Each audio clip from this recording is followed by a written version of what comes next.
This Halloween, the pretty girl next door wants to invite you in for a treat. Or a trick. Witch Tales.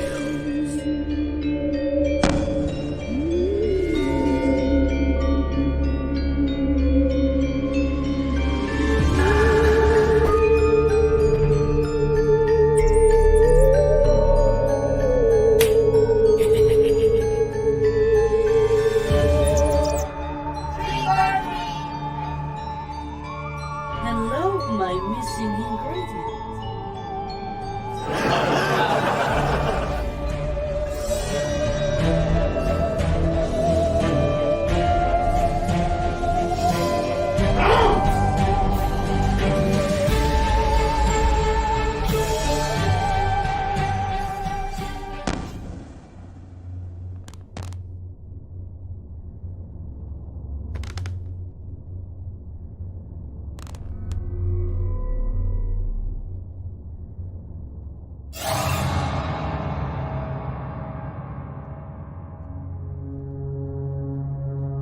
Witch Tales. See it with someone who doesn't bite. Much.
Shall we begin?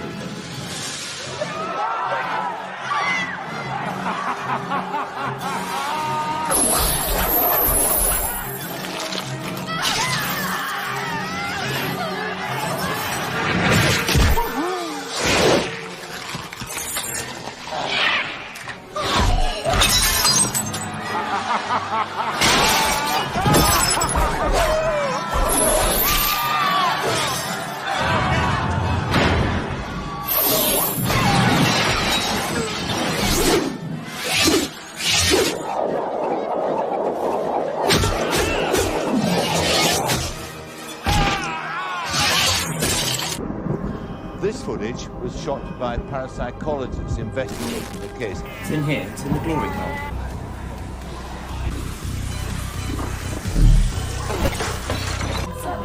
Come on. Downstairs. Just outside. Don't check your dial, folks. You didn't tune into Transylvania's public access station. No, sir. Tonight is Halloween. Halloween is Satan's night, the night of the devil. Reporter Frank Stewart has a special Halloween treat in store for viewers tonight. He'll be leading a group of paranormal experts through the infamous Weber House. Do you know what happened here in the Weber House? Some people got killed. Their son went haywire. Frank Stewart and his team of experts will conduct the first ever live on TV seance. Evil works in mysterious ways, Frank. It's unpredictable. Are there any spirits in the house? It's scary. That's far out. There's that aura. Something strange going on in this house. Animal mutilation, paranormal disturbances, devil worship. Wait, whoa, hold on. This is not staged. Hello? Is this the work of the devil? Folks, we are going where no camera crew has gone before. Father, perform the exorcism. This is not some Halloween prank. The grisly evidence of the supernatural is real. We'll be right back.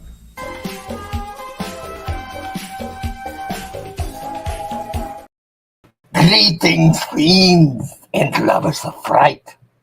Welcome to the Horror Mike Show on this fine and fiendish Friday evening. But actually, the master is not away. He is here with us. So I don't know who else is watching the place. I am Torgo. I watch after the place while the master is away. The master is here, so I have no idea who's watching the place. You know the jig. I look after the place, yada yada. The master is with us, so I don't know who's watching the place. One of those will be a good take.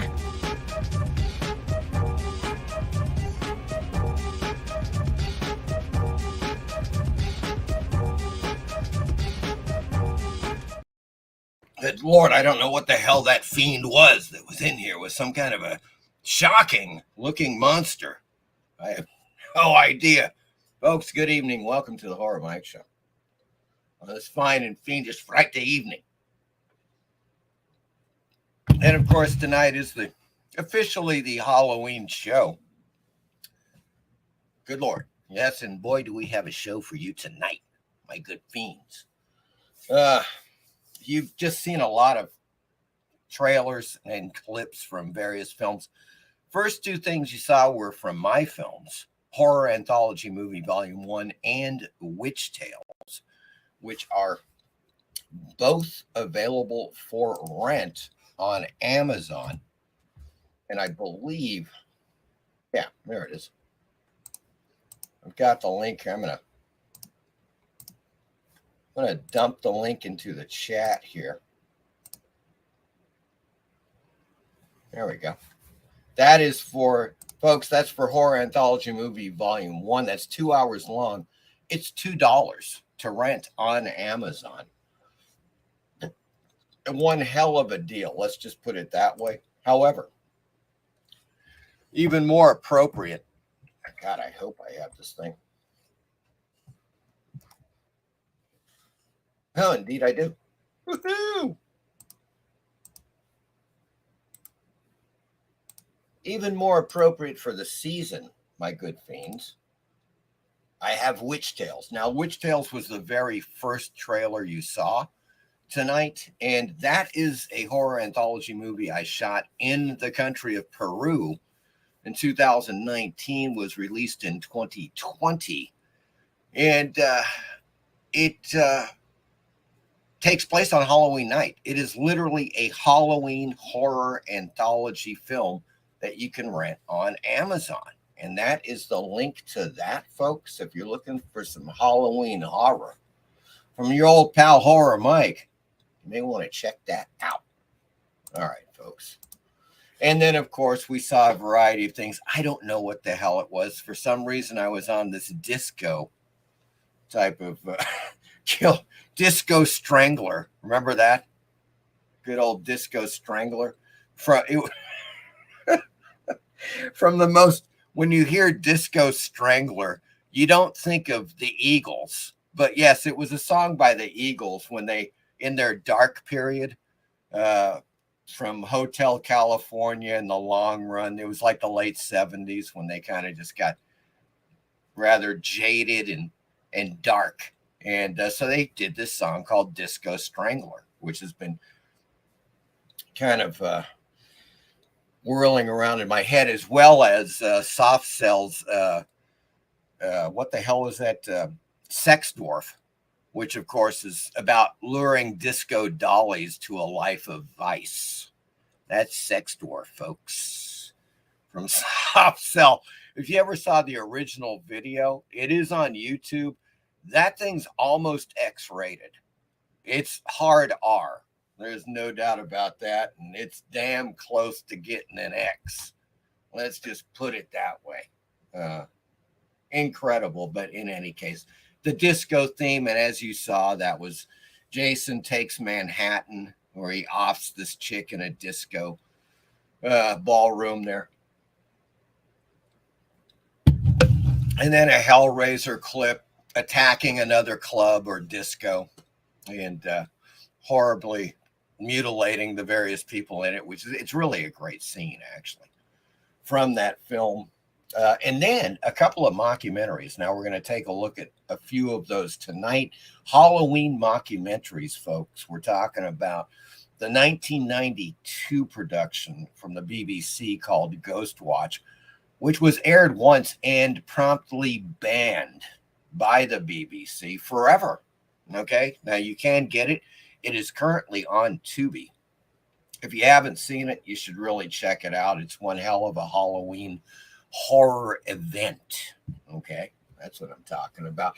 And the WNUF, I think it is, WNUF Halloween special, which takes place in the 1980s. Okay. And it's really quite good. Now, as far as I know, that one is only on Shudder. So you may correct me if I'm wrong. Now, Lynn, I'm saying legally on Shudder. Yeah, I know it's on a bunch of fucking, put lockers and all that bullshit. But in any case, folks, we're going to be taking a look at those because there's nothing more fun than a good Halloween mockumentary. Oh, no doubt about that. Plus, some of the most hilarious and perhaps worst Halloween costumes that you ever did dang see in your whole life.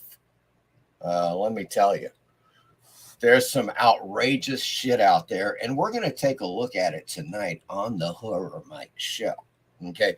Also, I just got this in the mail. Now, this is keeping with the Halloween theme. I got this from PBA Comics. Now, they run a lot of auctions.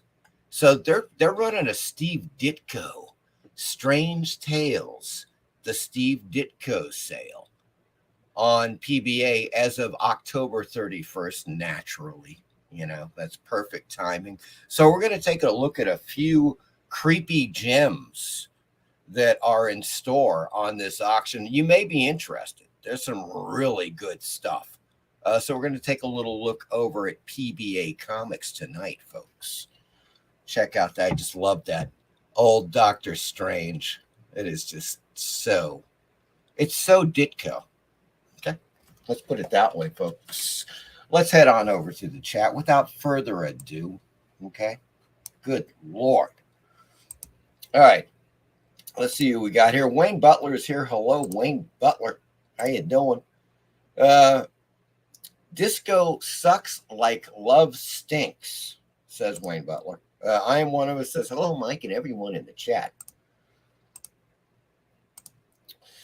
Wayne Butler says, would it kill these people to be on time for once? Well, that these people is me, Wayne. And if you'd like, would you like a refund on your money? Would you, Wayne? If not, then shut the fuck up. Kindly. In any case, Werewolf by Lunchtime is here. Hello, Werewolf. How are you doing? At a loss is here. Easy, Wayne. It's 3 minutes. Yeah, somebody either needs to take their meds or get off their meds. Let's just put it that way. Dave James is here. Hello, Dave James. Good to see you, my good man. Radamus is also here tonight. Hello, Radamus.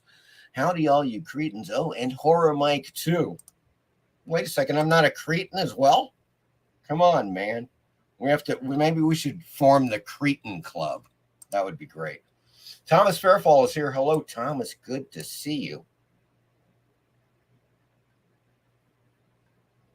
Looking for new people here. Oh, okay. I'm seeing that from Dave James. Pinhead wants to potty. Kevin Hellon is here. Hello, Kevin. Good to see you, my good man. Hellraiser, how I feel about teenagers. There's the thing right there. Happy Sam Hain.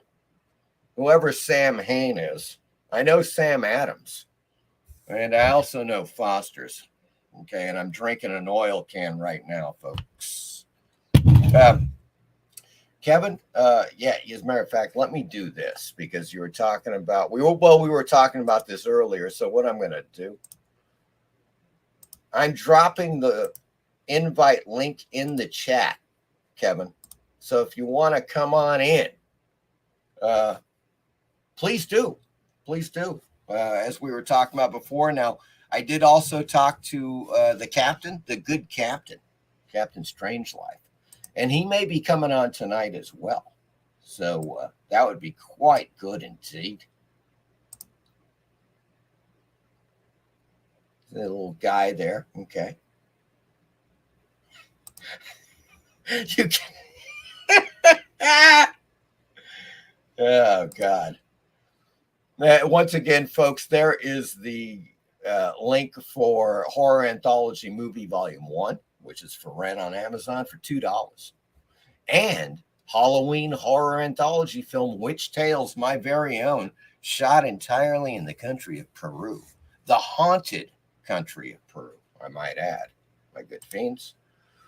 Adela says, my sister lived in Lima for like 5 years. Strangely enough, that's about as much time. It was almost 5 years. I lived in Lima and Callao. You know, back and forth. They're right next to each other. She probably told you. But yeah, it's a place. Look, Peru is one of those places that, you know, gringos can live there. It's absolutely true. It's not that expensive. You know, I mean, I don't know what else to say about it except, I mean, it's amazing. It's like an archaeological gold mine.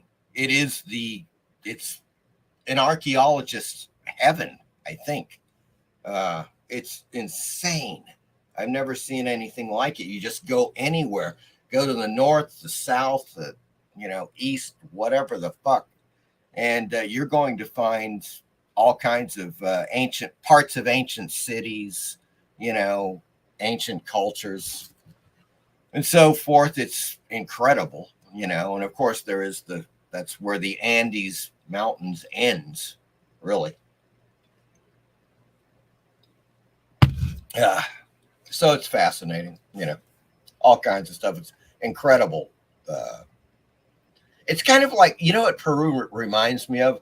If any of you have ever been to California or lived in California, it reminds me a lot of California. Even geographically speaking, if you think about Peru, well, it's long, you know, and kind of narrow like California. It is on the Pacific coast, which Peru is on the Pacific coast.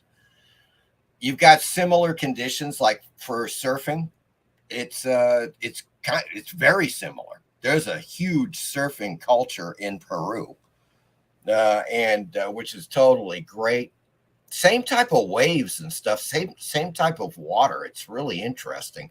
Although, like for instance, in Southern California, the beaches are nicer generally. Now, there are some nice beaches in Peru, but not as many, not like in Southern California.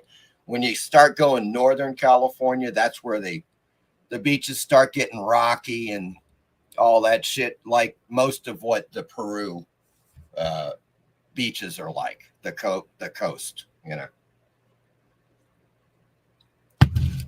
But yeah, it's quite good. Who is the unfortunate fellow in the background, Mike?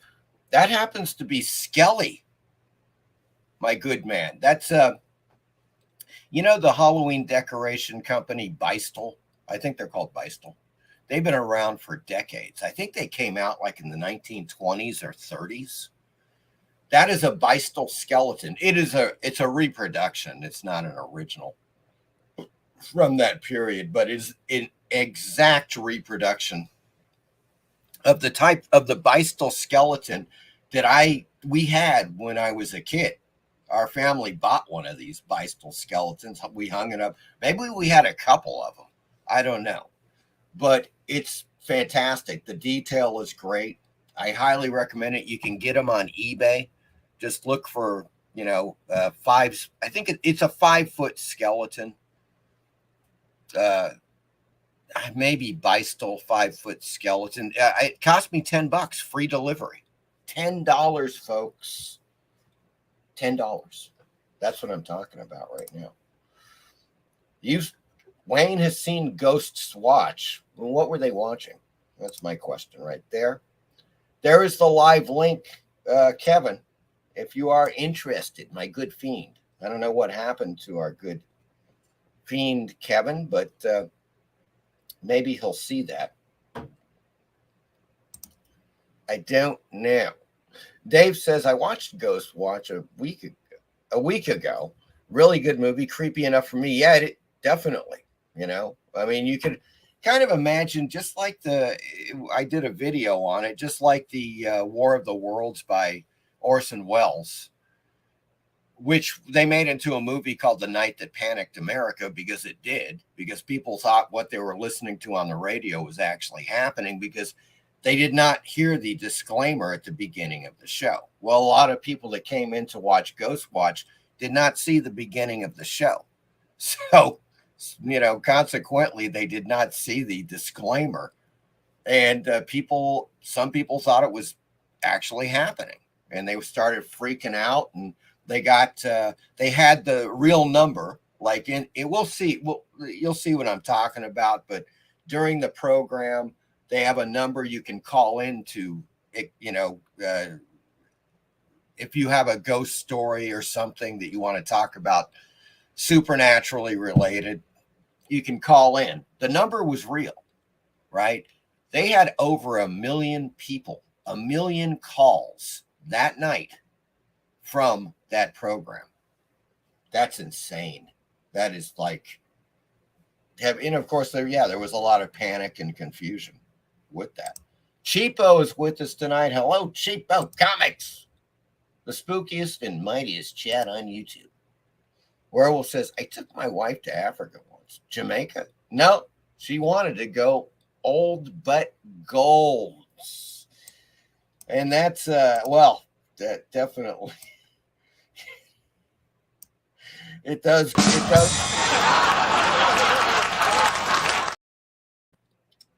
It qualified. Let's just put it that way, folks. It qualified. PBR Street Gang is here. Hello, PBR. Good to see you, my good fiend. Watched The Legend of Hell House last night. I haven't seen that one in a while. Top 3 haunted house movie as far as I'm concerned. Atmosphere up the wazoo. Yes. And I believe that was originally Hell House. That was Richard Matheson, wasn't it? The Legend of Hell House, I believe. But that is a great one. Roddy McDowell in there, I used to love Halloween. I still do, but I used to too. There you go. I'm on a Halloween film kick. Which is your favorite, Mike, from the holidays? From the holidays, they had the real number. What the bloody ballsack? Not quite sure.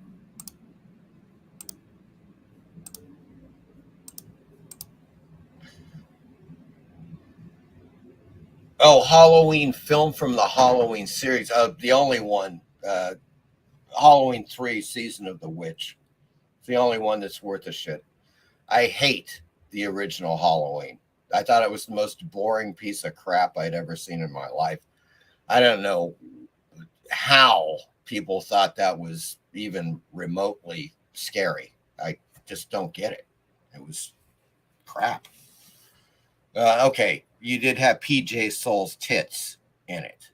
That was a big thing right there. But I would kind of say that was John Carpenter's worst film. Worse than Ghosts of Mars, folks. I'm going that far. That was worse than Ghosts of Mars. Hell House, Richard Matheson. Oh, yeah. All right, folks. Hey, what? The Diamond Shamrock. There you go. That's the whole thing right there, cheapo. I mean, God. It's just, I mean, when you think about it, that film, people hate that film. I don't know why. It is popular out the wazoo every year. You know, people do, it's the Silver Shamrock, but it's close. Silver Shamrock, the masks and everything. It's just fantastic. It for one movie, as opposed to what? There's like 10 freaking Halloween movies or some shit. For one completely different movie that's not even related to Michael Myers, which is great, in my opinion. Thank God. It's really done well. It's really like people, you know, it's got a cult status all unto itself that is completely separate from the Halloween series. I'm with you. I do not get the hype at all. I never got it. I just never thought it was that scary at all. The guy, Michael Myers, he like moves and he slowly. He's not, you know, I don't know. It's just, he's not very scary looking. I don't know. It just never really did anything for me. I know other people like it, you know. Yeah, but I'm going with Season of the Witch, man. It's just such a weird, like off the wall. They were just like, look, let's skip the Michael Myers thing and do this totally, you know, like almost like really what you could get into a bit of science fiction horror with Season of the Witch, which is kind of interesting. Coffin Joe. Oh, that Brazilian nut job.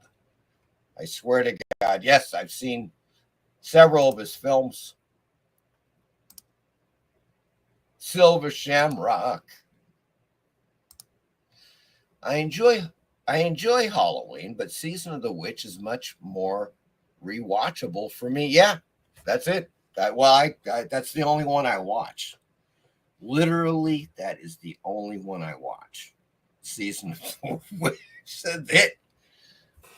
I like the strangeness. Tom Atkins, man, he's the kind of dude you want, you know, in a lead role. And of course, he's boffing Jamie Lee Curtis, right?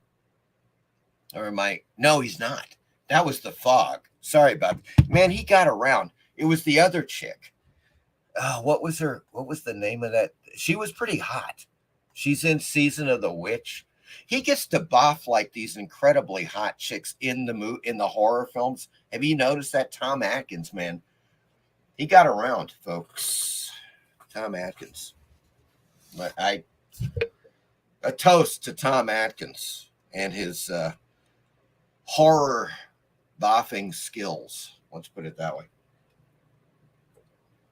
Let's see what we got. I don't know what the hell happened to Kevin. Kevin, are you there? I thought I was alone liking Season of the Witch. Yes. No, it's good. Season of the Witch. Did you like them, especially the first two? Not quite sure. Tom Atkins is a legend. And thank God he's still a living legend. I think he's still alive, isn't he? Good Lord. Hail Tom Atkins. Yes, indeed. Thank God.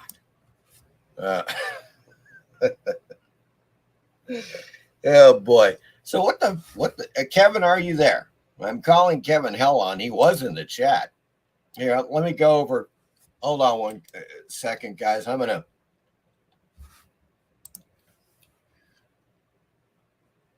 While I'm doing a quick thing here, I don't want to do that because I think I'll get. Oh, check out this short trailer to adjust your tracking. It's got one of my films in it. Can you spot it? One of the films I made. Can you spot it?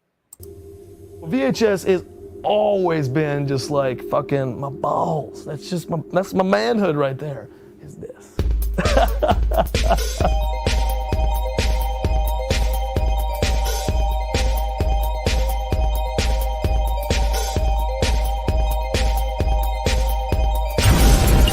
Video hit, I was like right on top of this thing. I mean, I went out and bought my first video recorder was about this big, weighed about 90 pounds. I paid about $800 for it, had like big piano keys you depressed. I used to go to these video stores long before I could ever afford a video machine.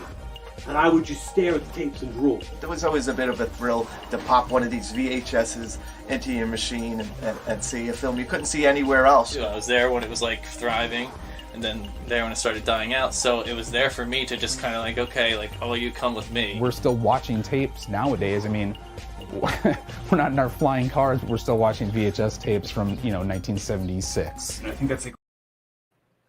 Hey, Kevin, how's it going, man? Good, good. Say, are you going to come on the show?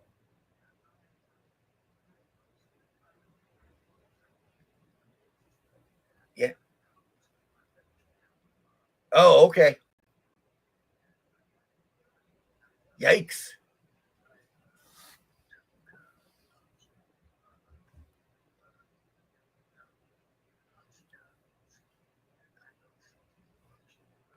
That's cool. I got to get back to the show, but I'll talk to you later, man. Okay. All right. Bye. All right. Well, we will not be joined by Kevin. He's had various technical difficulties, my good fiends. So perhaps Captain Strangelife will join us. I don't know.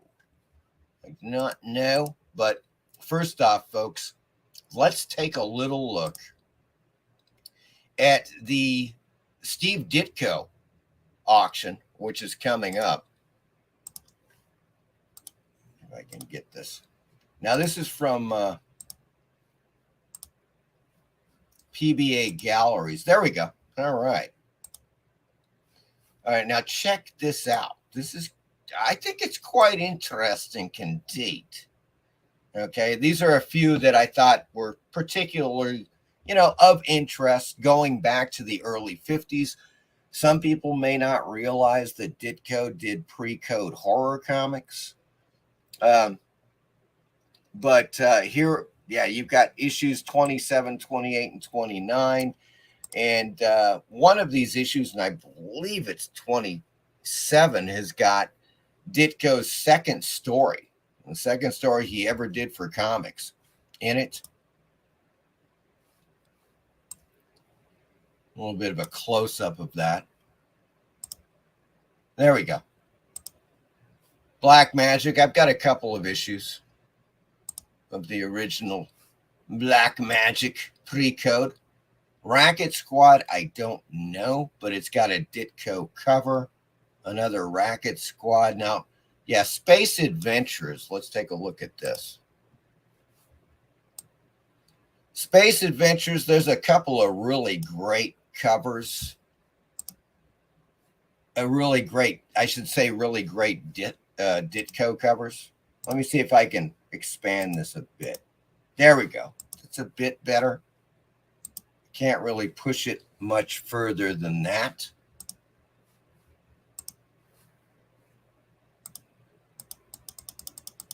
And there's some classic early, and we're talking early here, folks. This is freaking 1954, believe it or not.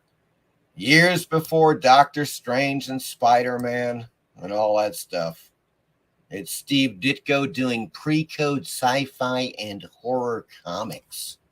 Oh, yeah. There's that one. Now, this one is a freaking classic. I bet you this one is just going to go through the roof. My prediction, folks, because if you've seen this, you know what I'm talking about. This is another one of Space Adventures. Issue number 12, pre-code. This is 1954 as well. But it's got the classic cover. You got the hot chick, and she's inside the spaceship, and she's saying, "Hello, Earth, I've landed safely. No signs of life here." And, of course, there's this hideous creature coming through the portal. You notice they always come through the portal. Oh, yes. Great Ditko work. I guarantee you this one's going to go, even though it's a restoration. Obviously, it's 4.0. It's a restored grade on this. It's got 2 absentee bids already for $225. This auction doesn't even go live until the 31st. So you know that one's going to be huge. And it should be. It's a classic Ditko, man. All right. Let's go further. Oh, yes. Now, there's some later Ditko with the Avenging World. Oh, yeah. 1973. God. Shade the Changing Man. Incredible. Issue number 4. But I want to get to some. Here we go. Strange Tales number 121. 1964, June of 64, folks.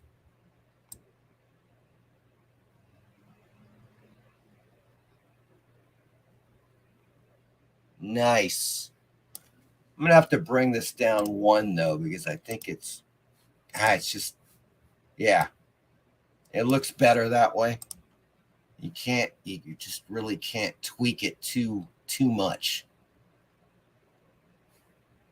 But, of course, you got Doctor Strange in there.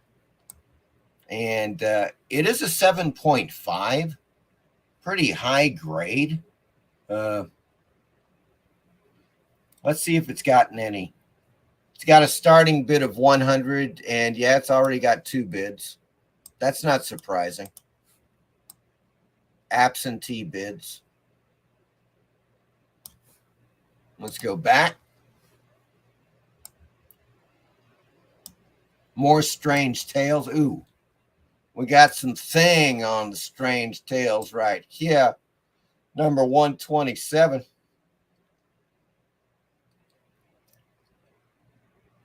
$1964, of course, December. It's the Human Torch and the Thing with Doctor Strange. Nice. God, early. Well, it's just early Marvel superheroes of the 60s, man. God. That is beauty. So, currently, that's also got 2 absentee bids. I'm really not surprised with some of these older Strange Tales. There's one Strange Tales 128 and 8.0. It's got an absentee bid of $100. Okay, a lot of Strange Tales. Check it out. They have actually got Steve Ditko original art. Let's check this out. God. Holy shit. Okay, this is, wow, Leapfrog. I'm kind of thinking this is, it's Strange Tales 104 from 1962.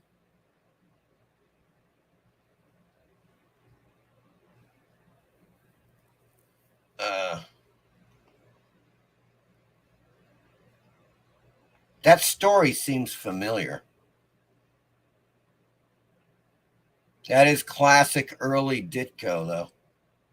God, incredible. Let's see what's going on with it. Estimate of 4,000 to 6,000 at a sale. Starting bid of $2,000. No bids yet. No absentee bids on it. I'm sure it'll have to go over $2,000 though.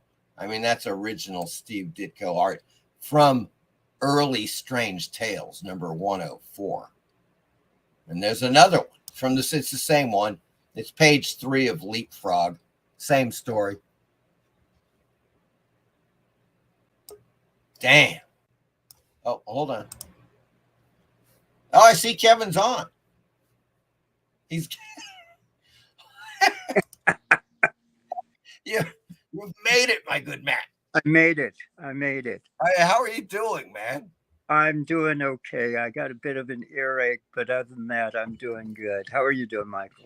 I'm doing pretty good. Your microphone sounds good. Good. Yeah, from here it sounds pretty loud and clear. Excellent. I'm gonna have to. I don't know what. Yeah, these headphones. Well, hold on. I'm just gonna have to adjust this because for some reason my my small headphones are they're crackling. They're just no longer working. So I had to resort to my regular studio headphones, So and you're wearing them well. Oh, thank you. Thank you, my good man. Did you you weren't here at the very beginning, were you? I was watching, yeah. Did you see my mask? Yes. Oh, okay, good. Yeah, the shock monster. I've got it right here. I'll show it in a bit. Is that a Dawn Post or? No, actually, this is relatively new, and I got it off of eBay. It was $20. They did a great sculpture on it. The paint job is kind of like so-so, but the shock monster itself, I'll do a closer look at it. The actual sculpt is really good. I was like $20. Come on, man. I could always, and I could always repaint it. That's the whole thing. So I was just over here at PBA Galleries, and they're going to have starting October 31st, they're going to have a Steve Ditko auction, right? Oh, wonderful. Yeah. And I mean, they have got they've even got several original art pages from early. We're talking from Strange Tales number 104 from 1962, for Christ's sake. I mean, very cool. Yeah, that is going way back. And it's some really great Ditko. It's some really great stuff. Oh, just classic Ditko.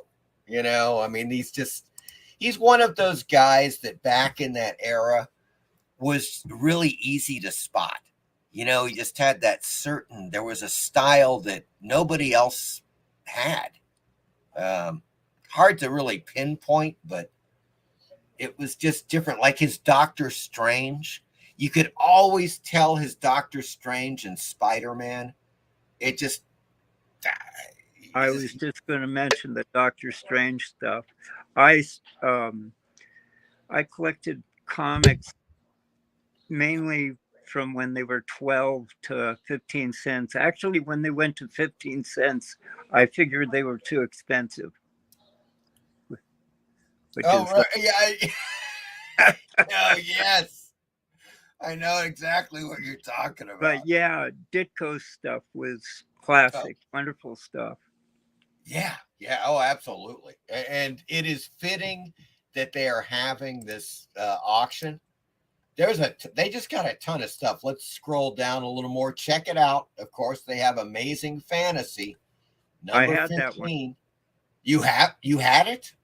I had it. Yeah, it's one of the many comics my mom burnt at the local landfill. Oh my God! Right in front of me. Yeah. Ouch! Good Lord, I had about 100 Silver Age comics, 150 maybe, that she decided she was going to burn one weekend. Jesus. And what was her? Did she ever give you a reason why? She was completely against comics and monster magazines and everything that I had an interest in back then. Right. She was also against me playing music, which is probably why I still do. Right. Yeah, and you know, I bet you she also like recalled the massive comic book burnings of the 1950s. Yeah, she fell for the comic scare hook, line, and sinker. Exactly. A lot of people, man, how many people did? It was just incredible. Check that. This is an 8.0. Now that is high grade. No doubt about that. It looks really nice. Quite nice indeed. And it is going to go on starting at 150 grand. Oh my God. I know. I saw that and I was like, wait a second. Has the thing actually tripled in price since the last time I saw a high grade copy, which was around 50 grand? I'm like, what the freaking what? Incredible, man. I don't know. So they're going to start it. Who knows, though? They may not get it. Is what I'm saying. I mean, 150 grand. I don't know. I don't know. Deep pockets. Yeah, exactly. That's it. You're absolutely right, man. I mean, it's like, look, there could be somebody. I mean, granted, it's a nice high grade, and so that's going to compel some people maybe to dig deep. I mean, God, incredible. Amazing Spider-Man number 14, First Green Goblin. Oh boy. Now, when I was a kid, my Tim was the Spider-Man guy. He was the Spider-Man freak. Brother, yeah. Right. I was the Fantastic Four freak. Right. That was the whole thing. He was Spider-Man. I was Fantastic Four. And so, I mean, I like Spider-Man, of course. It's just the Fantastic Four I found more interesting. But this one is, once again, it's like a 7.0. And they are going to start it off at $2,000. So there you go. You know, I'm sure it'll get that. I think the earliest Spider-Man I had was 29. I did have the first Daredevil. Whoa, nice. Yeah. Nice one. Yeah. I had the earliest Fantastic Four I had when I was a kid it was in the 40s. Really? Yeah, because the Fantastic Four, God, wasn't that, it was either 61 or 62 that it started, right? So by the time I was like 5 or 6, they were well into it. It may have even been into the 50s, man. Yeah, they were into the hundreds when I started collecting. Right. Yeah. You know, I mean, it's the beginning of the age there in 61, 62. You know, it's well, yeah. I mean, I just missed that entire thing. However, and we've talked about this before, I remember this too. I remember it as clear as day, Kevin. Mm-hmm. There was Larry Edmonds and there was Cherokee Books and a few other places in Hollywood you could go to find all kinds of collectible stuff, movie memorabilia, comic books, and all that stuff. You remember that? Wow. I do. I just remember going in there and I mean, like Larry Edmonds, he would have boxes under the tables just loaded with stuff that people would they would shit in their pants today if they saw it. Well, he just had simply laying in boxes. And I remember he had it was like a 3.0 Action Comics #1. And it was, now he had it, behind him on his wall. That was one of the protected things because it was really expensive. It was $400. That's amazing. And I remember that, and I was like, God, $400. Man, I might as well just try to win the lottery. I know, Right, you know, and right. that's what everybody thought. You in the 1970s, late 1970s, $400 is like Yeah, who $100 would ever pay grand or that some for a shit. comic book, right? And right, and that's as well, you know, and yeah, you're absolutely right. I had no interest in Action Comics whatsoever, or Superman, you know, really didn't. You know, I liked the right. movies. Movies were fine, just didn't have any interest in the comic books. And I was like, God, $400, who the hell would actually, in their right mind, pay for a 3.0 copy of, What which an would, of course, investment. now, yeah, an easy 500 grand for that. Wow. That's astounding. That is freaking astounding. So there you go. You know, it's those things you like, everybody's walked by something when they were a kid or like a teen. They didn't buy it, and then 20 years later, the thing is like, you know, through the roof, and you're just like, all the guitars I owned in the 90s that are now worth, you know, 30, 40 grand. Yes. That I paid $400 for. Yeah. Oh my God. It's incredible. But you just never know what's, you know what I'm saying? It's like, no, everybody 2020. Right. Yeah. I mean, God. It's just one of those things, man. And some things you hold on to, yes, they get, you know, you see the value go up, and that's totally cool. Some things you just like, you're like, how did that ever get so bloody expensive? What? Exactly. You know, strange stuff. Of course, a lot of it has to do with how many are actually in existence. And I know it's like, I forget what it is with Action Comics #1, but I'm going to say it's less than 200 copies. Maybe it's less than 100 copies in the world. I wouldn't be surprised. Something like that. It's very few. So, you know, there you go. That's a big thing. It's not like Warren Publications. You know, I still have some of the original Warren stuff, which isn't worth jack squat, because they printed just gazillions of those Warren comics and Famous Monsters. Even Famous Monsters of Filmland, the #1, you could get a decent issue nowadays for under $1,000. Right. I have a creepy #1 around here somewhere. Yeah, and you can get those for, I've got Eerie #1. Well, it's #2, but you know what I'm saying. It's the first, whatever. It's after the #1 was the ash can. And then they put out issue #2, which was actually the first issue available on the newsstands. Right. And I've got both of those, but once again, both of those issues, you can get a high grade copy of either for $150. Exactly. That's it. That's all she wrote, man. You know, and it's just the luck of the draw. I mean, when you're back in the day when you're buying this stuff, you love it.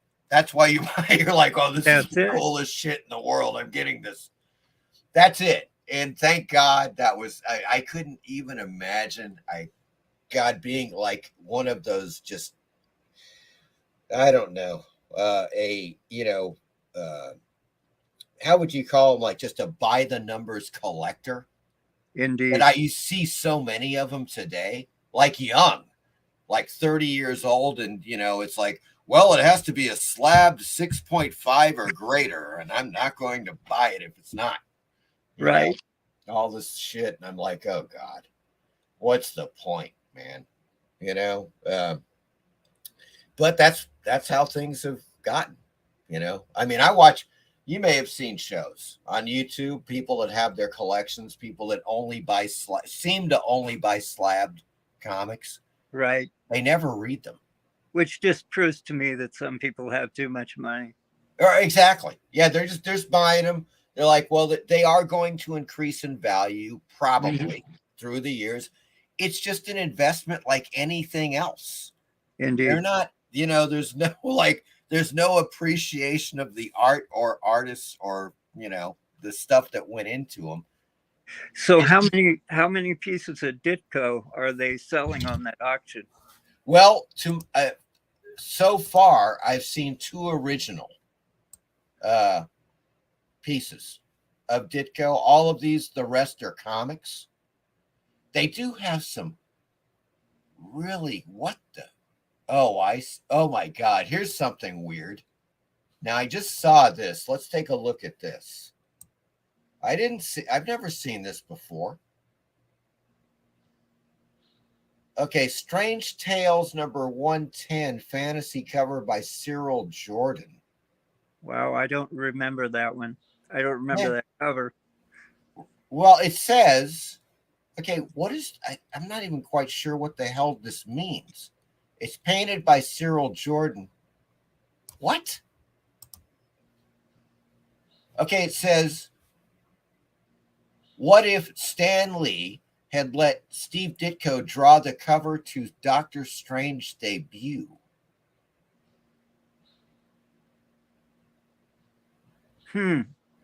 It says date published. What? Okay, I'm getting a little confused here. Is this like a...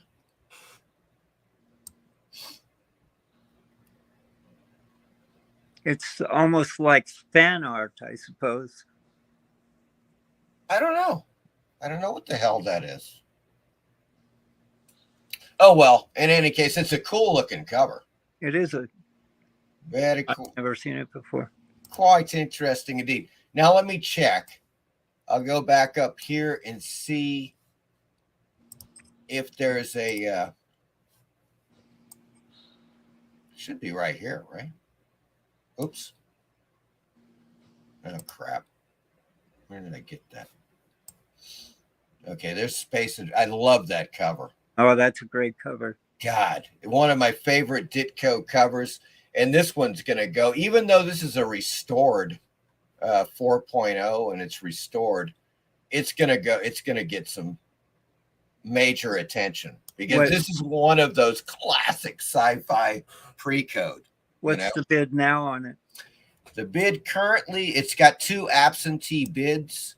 225 is the high. Now they estimate 300 to 500. I think that's low. Yeah, I think it'll go higher. Oh yeah, even though it's restored, it doesn't matter because I've seen this thing unrestored, low grade, go for much more.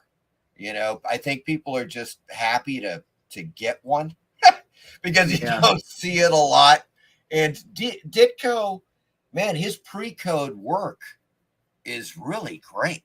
I mean, it's absolutely fantastic. And he did a ton of stuff for Black Magic, for Space Adventures. And, well, here's this one.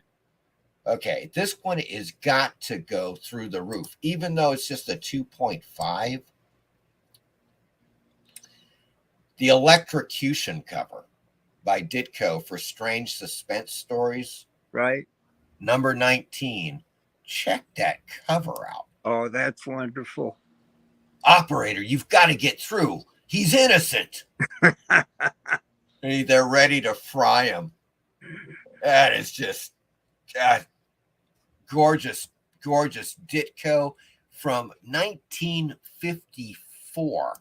Now, this is almost 10 years before Spider-Man. Right, right. Just amazing, man. The guy was 2 years before I was born. Yeah, there you go. And it just, Ditko was, even at this time, I loved this early stuff. I loved the hell out of it, I mean, he's just got a certain style. It's really apparent. And the pre-code prices seem like they've all doubled and trebled since COVID. Yeah, they have. They just continuously, and the thing about pre-code, it's like a canary in a coal mine, because I'm seeing a lot of places now where most of the pre-code stuff they got are like 1.0 to 2.0s, and that's it. Right. So it's getting down to, look, I've got 1.5s and 2.0s and 2.5s.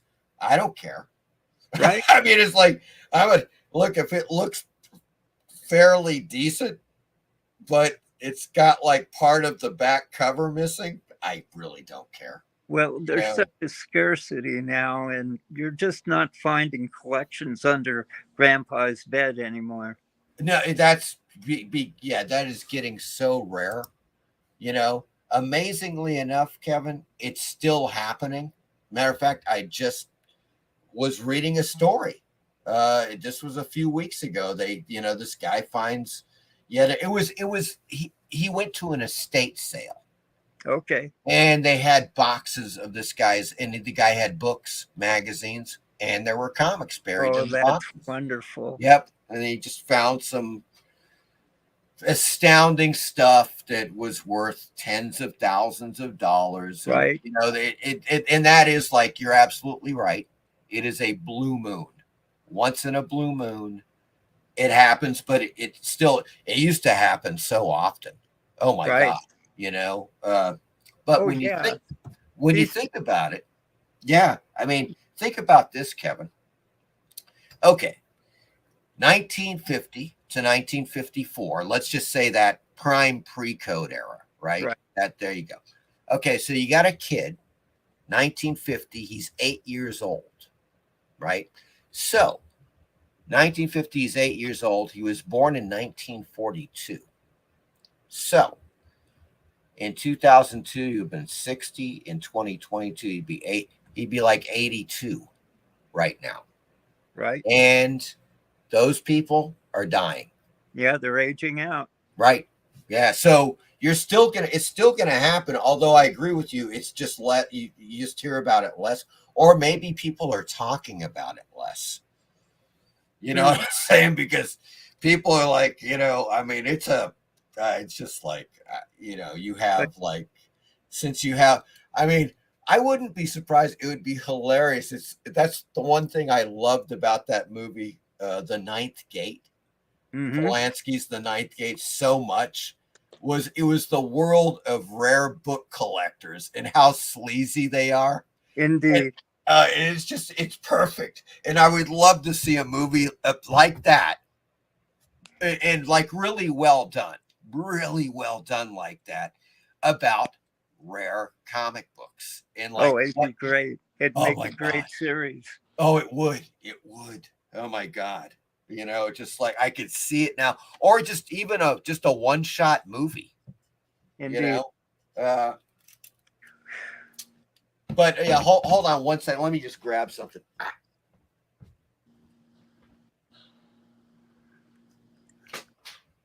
Hello to everybody in the chat. Yeah, let's get back to the chat for a second.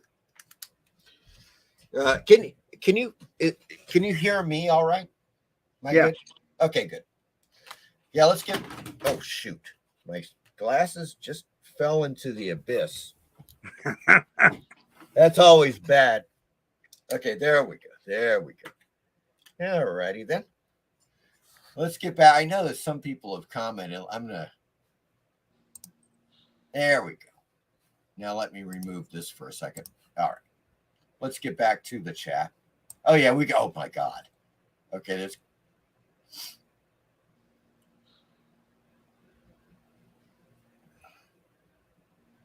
I see Tommy. Wow, I see Bobby and Werewolf. No. Yeah, there's Cheapo in there. There's Dave James. Oh yeah, here we go. Tom, we were talking about the Halloween movies, Kevin. And at first I was like, look, the only Halloween movie I like is Season of the Witch, which is the third film, which has nothing to do with Michael Myers. I don't think I ever saw it.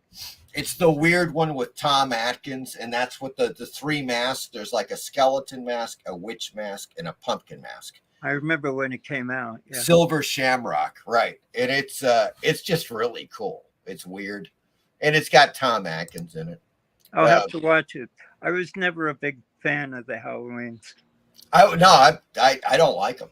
I thought Carpenter's the first Halloween film bored me to death. Seriously, I was like, what do people get with this film? Jamie Lee Curtis. Jamie Lee Curtis and the amazing breasts of PJ Souls. Yes, Good yes, point. yes. Noted. Oh yeah. That was, to me, that was the high point. Or should I say high points on that. Dave James says, love at Tom Atkins, also in Night of the Creeps. Thrill me. Yes, Tom Atkins. Right. He's so good. Tipo says, just researched, Tom Atkins is indeed still alive. He's 88. Yep. VHS, then were the days. A decent collection of videotapes, too. VHS is the Vish. Okay. Something weird is shutting down. I haven't heard about that. Well, that would suck if they are. I guess all things must pass, though. Yeah, write a song. Yeah, you know the... Oh, crap. What was that? There was the documentary. What the fuck is going on here? Hold on. I've got technical difficulties. Hold on. You can talk if you want. Just give me a second. Shit. What the fuck is happening here?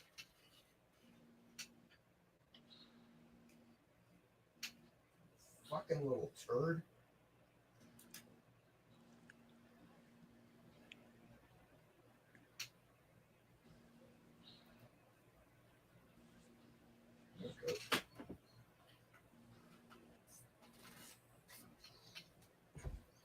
Well, that was almost disastrous. All right. My electronic cigarette died, but then I plugged it back in for a second and it came back to life. Close call. Yes. Let's see. Vast collection of VHS. Can't get. Oh, okay. This is where you were talking about the webcam documentary searching for Steve Ditko on YouTube. Yes. And I thought it may have been on Tubi as well, but that is a great documentary about Ditko. He was quite the recluse. See that. He was quite the recluse. No doubt about that. Very interesting. Okay. Radamas says, something wrong with your stream mic. It's lagging. Fine in Oz. Not lagging for me. Okay. It may be just you, Radamas. You might want to check your end.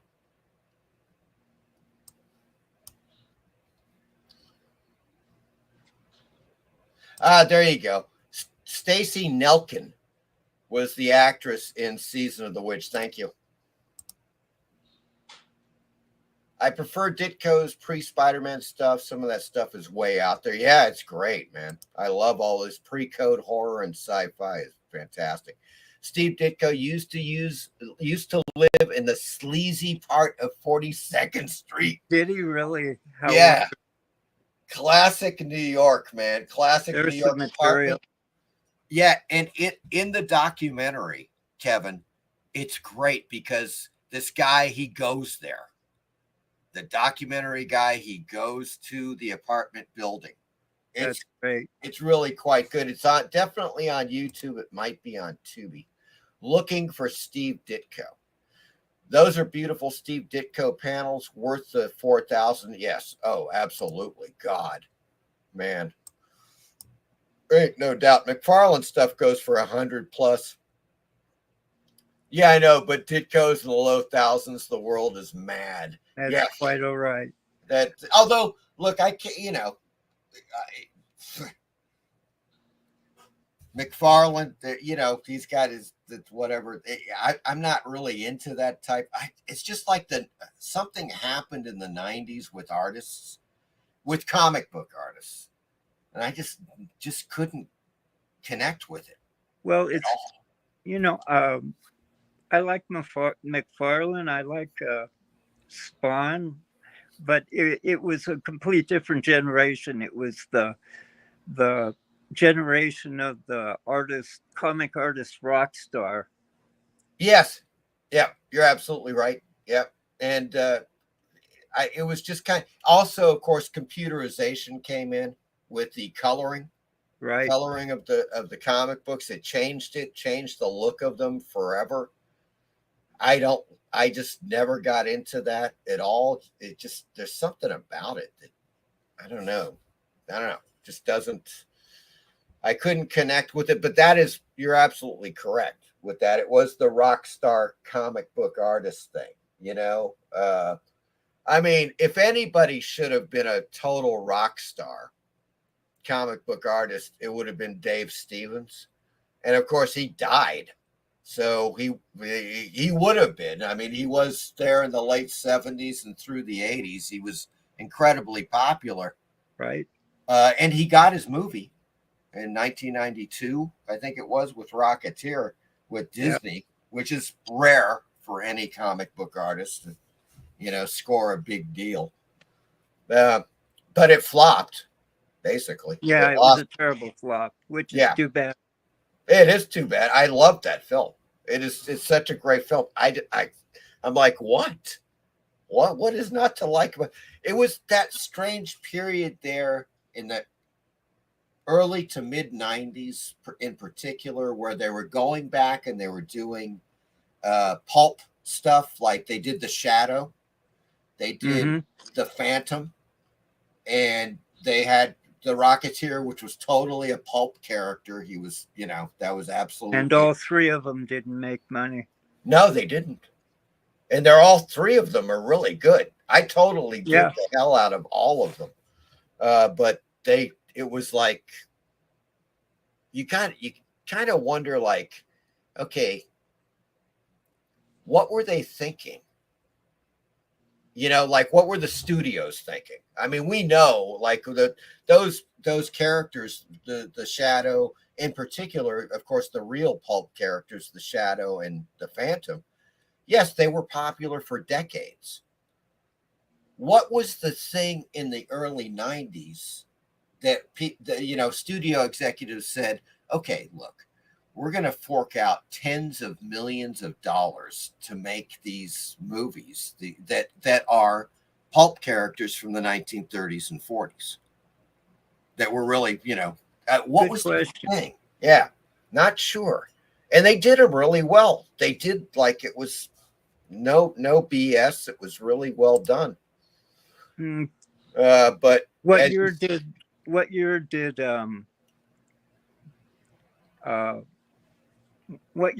Batman with Keaton come out?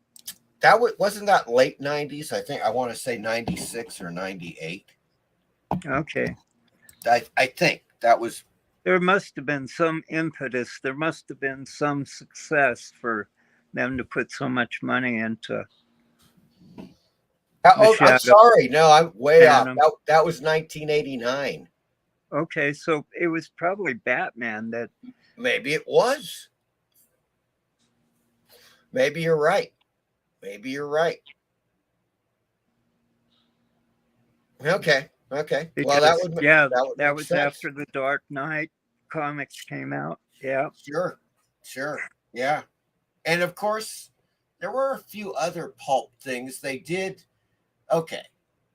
They had Sheena, the Queen of the Jungle. But it didn't do well either. Yeah, I don't think it did well. How did that Doc Savage movie do with Ron Ely? That was late 80s, I want to say. I don't know. I don't remember it getting a whole lot of attention. Right.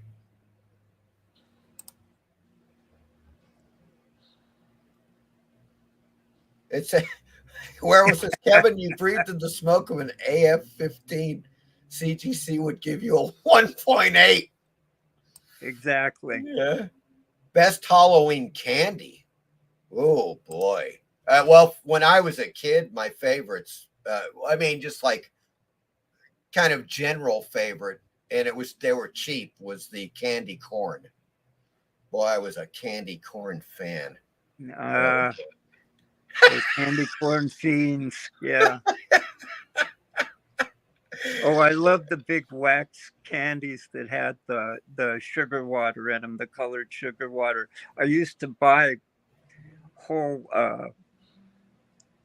Well, they had a display case full of the thing. I bought everything and took them to school and sold them to the kids for like 10 times what I paid for them. I was well like done. a junior drug dealer in fourth grade. Yeah. Oh my God. That is freaking, yeah. Hey, little girl, you want some wax lips? Yeah. Wax lips. Yeah. Oh God. They had all of those, man. I mean, all of the stuff that well, you know how it was just so much better. Because now what they do is they just sell you a bunch of crap. They're still selling a bunch of crap. Stuff that's killing people. I mean, all over the place. All of the snacks that you can buy in the store, they're just killing people. Back then, they were doing the same thing, but they were a lot more fun. We just didn't know it. Right, exactly. Exactly. I mean, but now they know it, and people don't give a shit. So there you go. That's all there is to it. It's like, how long has red dye number 2 been around? Holy shit. Come on, man. You know, I remember when I was a teenager, they were like, red dye number 2 could be bad. So, okay. You know, Jesus Christ, 40 plus years later, and it's everywhere. Red dye 2 is freaking everywhere, man. Let's see here. Strange suspense stories is me on the toilet after eating McDonald's. That would be, God. Exactly. Dave says, I've been watching 2 horror films a night for October. Pretty good. Hatchet films. Yeah, I liked a couple of those Hatchet films. Thought they were rather entertaining, you know, and gory. Pretty damn graphic gore. Apex Comics is here. Hello, Apex Comics. Hello, Apex. Happy Halloween to you, my good man. PBR says, I just got the oversized artist edition of The Rocketeer. It's one of my prized possessions. Excellent. That is fantastic. Excellent, my good man.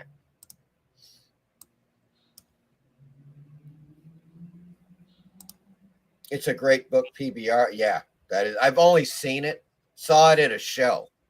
Somebody had it on display. I was looking at it. I've got a few really great Dave Stevens books, big ones. And it's one of those, it's mind boggling, actually. You're going to have to dig them out for a show. Yeah, as a matter of fact, I am. And sooner than later, I'm going to bring out all my Dave Stevens stuff, which is quite a lot. The guy I consider he's one of those true mutants. He's a mutant. That's all there is to it. He was a mutant. He was like you could say he was like the Michelangelo of comic books. There was something about that guy that I haven't seen since. 76. Wow. Doc God, really? I thought that was like mid 80s. Good Lord. Oh my God. Well, that's back when Ron Ely or Eli, whatever his name was, he was a Tarzan on TV in the 70s as well. Yeah.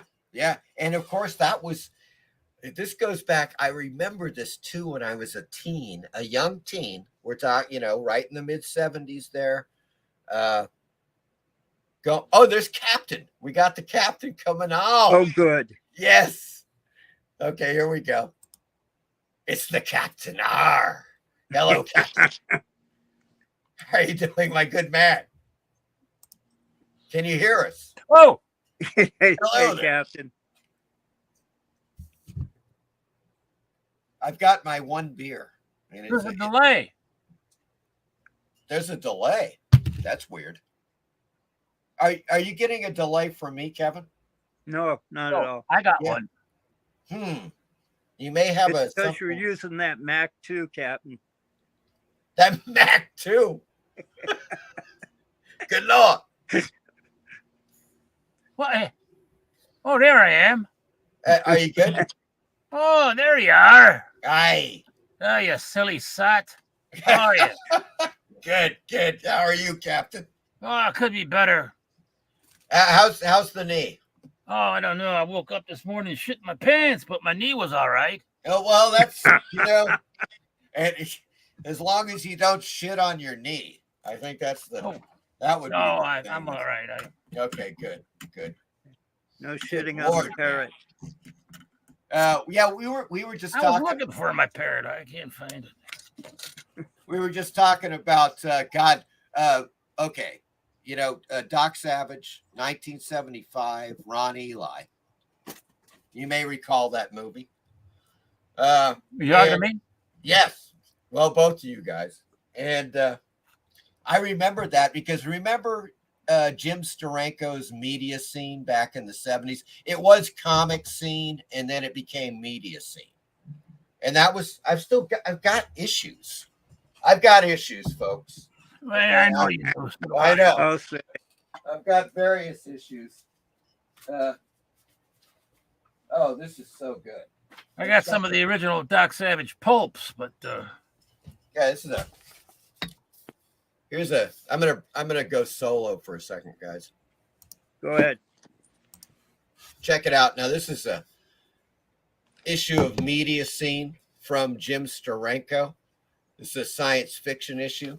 And this is from this is number 10, right? And Super Graphics, I want to say this is right about that time. This is 1974, folks. So this is, literally the year before Doc Savage came out. He did one of these that was almost entirely dedicated to Doc Savage because Steranko did some of the production art on Doc Savage. So he had all of these drawings, preliminary drawings and stuff that he did. Fantastic issue. I've got it somewhere. I'm going to have to dig it out. That's another thing. But it's one of those. Steranko's a big pulp guy. He's a big pulp collector. Huge pulp collector. The stuff that he did for the Shadow, the art that he did for the Shadow is just insane. That guy, he's a master. And also I consider Media Scene and Comic Scene to be once again one of those great publications for pop culture back at, especially in the 70s and 80s. And then, as you guys may remember, it finally became Preview magazine. Right. And Preview went on for another, at least a decade, after Comic Scene and Media Scene. Right. In a much smaller format. Yeah, it was just a magazine. Yeah, it was just but it got slicker. It, like a magazine format with color, a lot of color photos on the inside and stuff, but not as interesting to me. I like the Media Scene and Comic Scene a lot more. I just thought they were just, that was the type of stuff that I was into as well. More so Preview was kind of like any movies that were coming out of Hollywood during the 80s. And a lot of the stuff I just had no interest in, just he kind of Mike has always been a purist, and he was really upset when cave paintings went from black and white to color. Yes, good Lord. But in any case, so you got that. You got 1975, as I believe Apex said, for Doc Savage. Then You've got, of course, later, and this is in the 80s, wasn't it? It was, that was freaking Sheena, Queen of the Jungle film. And I want to say late 80s. And then early 90s, we were just talking about the pulp films that came out, Captain. The Shadow, The Phantom, and you would have to also include Rocketeer. You know, The Rocketeer. I love that movie, The Rocketeer. Yeah, it is great. It's a great freaking movie. It didn't do movie. too well, though, in the... No. I don't think it did well in the theater, but I don't understand why it didn't, but it was a great film. Great movie. Yeah, we were just saying, I don't think any of those movies did well. I didn't see the other ones. Doc Savage, I don't think I even saw that. Didn't watch it. Yeah, or no, the Phantom and the Shadow. Well, a lot of the public, you got all these fanboys. They want superheroes, and they don't consider the Rocketeer. That's not a superhero. I mean, I want to see Superman. I want to see Batman. I want to see Spider-Man. That may have been it, because we were saying, like, of course, the first Batman films, 1988, right? That was the Michael Keaton Batman, which was wildly popular. I like the 1949 serial a lot better. Yeah. But maybe that's why that the studios decided to go with these pulps, heroes in the early 90s, thinking they could cash in on Batman. But as you were just saying, they weren't superheroes like Batman. Batman was a normal guy, yes, but he was a superhero. He's a superhero character. It depends on how you define superhero. I don't think you have to have superpower, some kind of supernatural power to be a superhero. You can be a superhero like Batman, not have any kind of superpowers. Right, but the Shadow and the Phantom were pulp heroes. Right. Yeah, that was it. You never hear, and the Black Bat. The Black Bat. Yeah, but those are some of my. That was like. To me, that was some of the best stuff that came out in the 90s. Black Bat came out about 4 months before Detective Comics 27. Yeah, that's right. That's right, the Black Bat. And then they had, I think there were threatening lawsuits back and forth because DC didn't want them to use the name, because alternately inside the pulps they called him the Batman, but most of the time they called him the Bat. Yeah, they didn't want him using that. So that I guess somebody that worked at former employee that worked for that pulp company intervened, and they reached an agreement where, matter of fact, I got one of the magazines right here. Yeah. They would use, the pulp magazine would use the name the Bat or the Batman only within the pulp magazine. Oh, okay. Oh, yeah, there we go. Black Book Detective. Look at that. There's the Bat. There's the Bat right on the cover. What year did Bela Lugosi's James Whale's, it wasn't James Whale, was it? That did Dracula. What year was that? That was 1931, I think. 31. The movie The Bat came out the same year. Oh, weird. Which was more of a noir kind of movie. The ad for it said, "You've seen Dracula, and it's not nearly as frightening as the Bat." But it didn't have anything to do with this Bat, did it? No, I don't know. I don't think so. It had something to do with vampires, I believe. Yeah, right. And that was like what? Okay, was that the one about the giant bats? No, it was just. No, that was Devil Bat. Yeah. The dirty devil, the devil. I'm going batty. I'm going all batty. The Bat robbed banks and did burglaries at night. Hold on. He was a villain. The Bat, 1930. Let's try that. The Bat, 1931. 1931. I don't know if that came out in 31. I was thinking of Dracula. There it is. Yep. Oh, no, wait a second. Okay, they've got the Bat Whispers, 1930, and then the Vampire Bat, 1930. So it's probably the Bat Whispers. It's got to be the Bat Whispers, 1930. Let me take a look. Ooh. Oh yeah, check out that. That's a nice poster. Oh, Yeah, you got some porn back there, eh? I got some porn. Woohoo! I got. hold on. I'm gonna add this to the stick. Oh, wait a second. What the hell just happened? It's not obeying me. There we go. That should be it. That's it. Okay, so that's the Bat Whispers from 1930. And let me go. I'm gonna go back. Yeah. God damn, these ads are just annoying as a bloody buggering ball sack. You know. I swear to God, man. I don't. Whoa. Do that. Okay.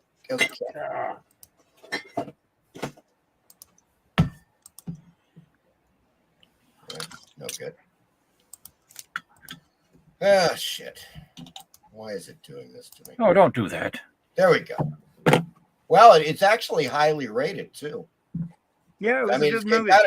Got a 6.3. A master criminal terrorizes the occupants of an isolated country mansion. Yeah, and you have to consider that talkies that were really only popular, late 28. Yeah. Yeah, you're right. You're right. Wow. Holy Toledo. Quite interesting indeed. It's All right, guys. Well, check this out, my good fiends. I've got some. I think everybody. We will have definitely a bit of a laugh here with this. Let's see here. Horror and there we go. I'm going to go here. And we're going to go here. This is something I compiled especially for this show. Oh. It is what I call what could be considered some of the worst or funniest generic Halloween costumes. Okay. There we go, guys. Mario. Yeah, there's Mario, but he's the video game guy. He looks ridiculous. He does. Check this out. No intellectual property infringement there. Exactly. Now check this one out. Men's out of space costume. Oh, I love it. Right, that's Darth Vader, for Christ's sake. It is. But they get away with it by calling it men's out of space costume. What? Yeah. I mean, come on, We're man. out of space in that helmet there. Yeah. That is just, oh my God. How about this one? Juice Demon.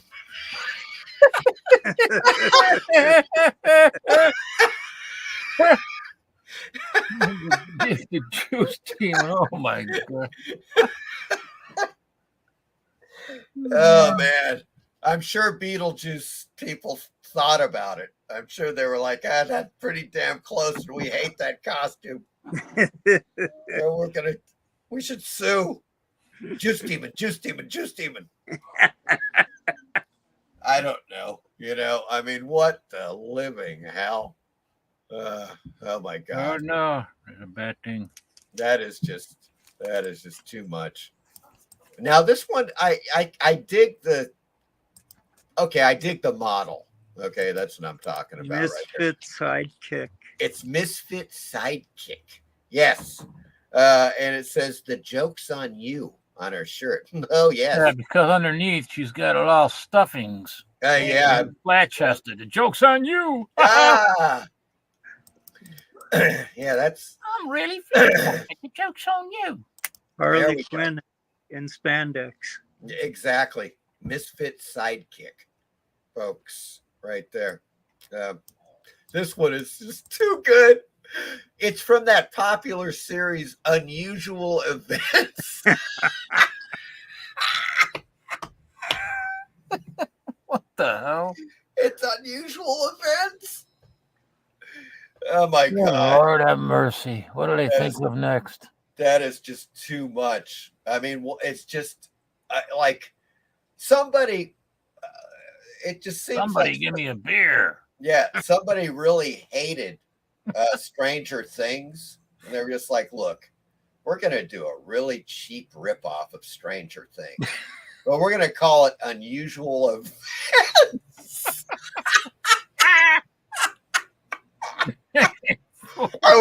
And somebody should do a series.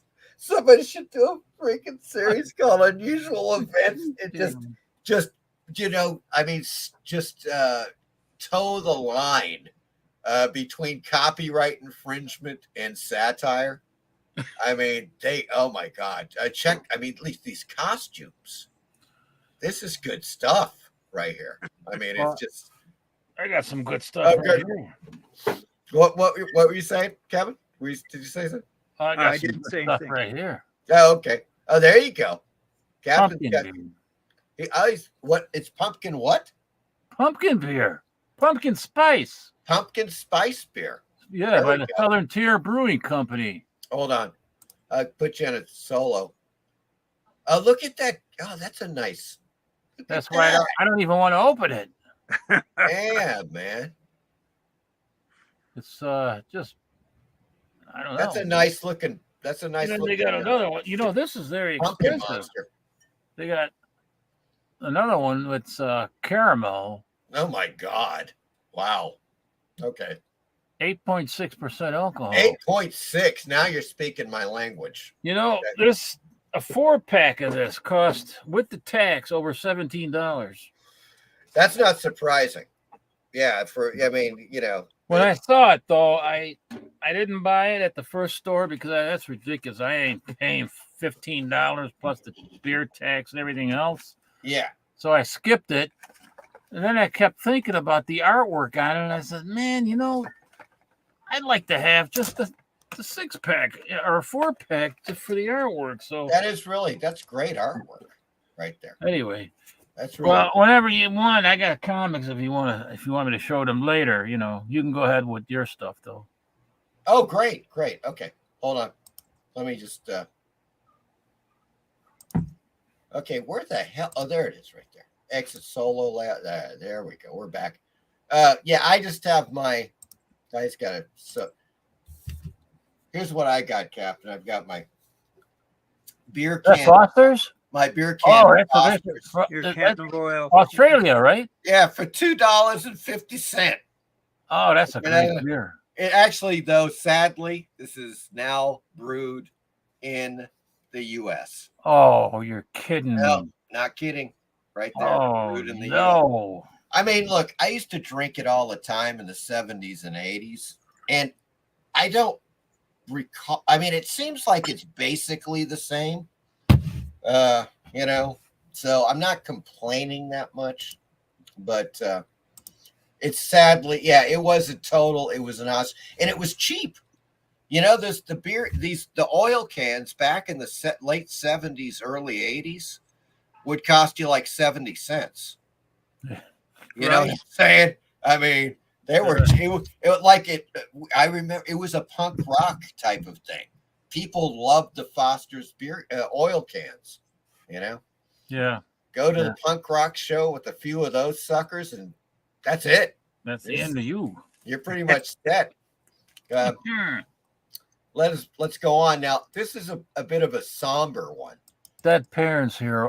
Dead Parents. What the hell? Are you kidding? Is that real? Come on. Is that real? Yeah. I think the translation from Mandarin didn't work out. That's exactly it, because they're literally, Kevin pointed out correctly, they're translating from Chinese, from Mandarin or what have you. And sometimes they're just literally translating whatever it is. It's the story of Bruce Wayne's parents. Right. Dead Parents Hero. Oh, man. Right there. That is pretty bad. That is just, wow. That's You've great. done it again. And this one's too good. It's midweek honey costume. It's Wednesday. Oh, it's freaking Wednesday. She looks. They had to call it midweek honey. She looks so homely, for God's sake. Look at how homely she looks. What the hell? What would possess somebody to say like, well, let's see, her name is Wednesday. Let's just say $56 for midweek. that thing? Holy crap! I guess you get the severed hand though on the head. Yeah, thing. Did the thing right? Mm-hmm. You know, I Check guess to see if you got a headache. it's also good. Yeah, it's I wonder if you could put that. Scalp massage. I wonder if you could put that hand on other parts of the costume. You know what I'm saying? Like right there would be midweek, midweek, honey. That's just insane. It is totally insane. This one I don't even get. Now it says Invisible Man. It blend into any background, okay, and scare your friends. Well, it's supposed to be a green bodysuit, right? That's what it is. But then it shows the picture of, it's a takeoff of Bruce Lee. Yeah, Bruce Lee, and also who's the chick? Tarantino made that film. Oh, that's right. With Kill Bill. Yeah. Yeah, Kill Bill. Thurman. Yeah. That's it. Yeah, Kill Bill. So it says K Billy. K Billy. Oh, good. Oh my God. I'm not sure what the hell. But Oh, yeah. I didn't even get it at first, man. yeah, I know. This next one is just too much. A TikTok orange juice. Oh, for crying out loud. Stanley Kubrick would turn over in his grave. For that fresh squeezed flavor. What the what? I mean, what? The freaking, it's just like the literal translation of some of these things and the way they incorporate that into the art, the artwork, the graphics. That is just, come on, man. Come on. This one, I'm not really sure what the hell's going on. It says 90s stupid tuxedo costume. That's a great title for a costume. Basically it. There you go. Okay. 90s stupid tuxedo costume. I think that might have something to do with Jim Carrey. That's what I was thinking. It may be. You're probably right. This one is the best. This is one of the best. Holy shit. Yandy Brave Red Maiden costume. What? And it's from, what's the show about the, it's the Handmaid's Tale. And they make them they're making them like sluts. That's the funniest freaking thing in the world. Of course, in the story, they're oppressed women, and they're the whole thing. Oh my God. And then they just they give them the high heels, and they're like these sexy maidens now. A harlot's maid's tale. Yeah.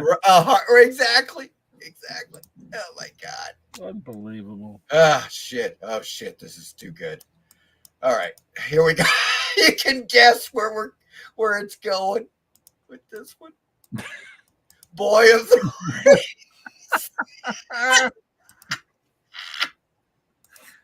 Oh man, where'd you find this stuff? Oh God. Okay. Where'd you find this stuff? Online. I just looked at various websites. You'll find them. I just put them. I saved. Are they actually for sale now? Oh, I don't know. It's just various sites that. Yeah. And then I collect these, and I collected like 24 of them, and I was like, man, these are too good. We gotta look at these for the show. Oh man, they're just too much. I cannot believe that Boy of the Rings. Oh God, here we go. Lost Adult. Lost Adult. Where's Waldo becomes Lost Adult. Oh my God. It's just beautiful. It's beautiful. You had to explain that one to me. If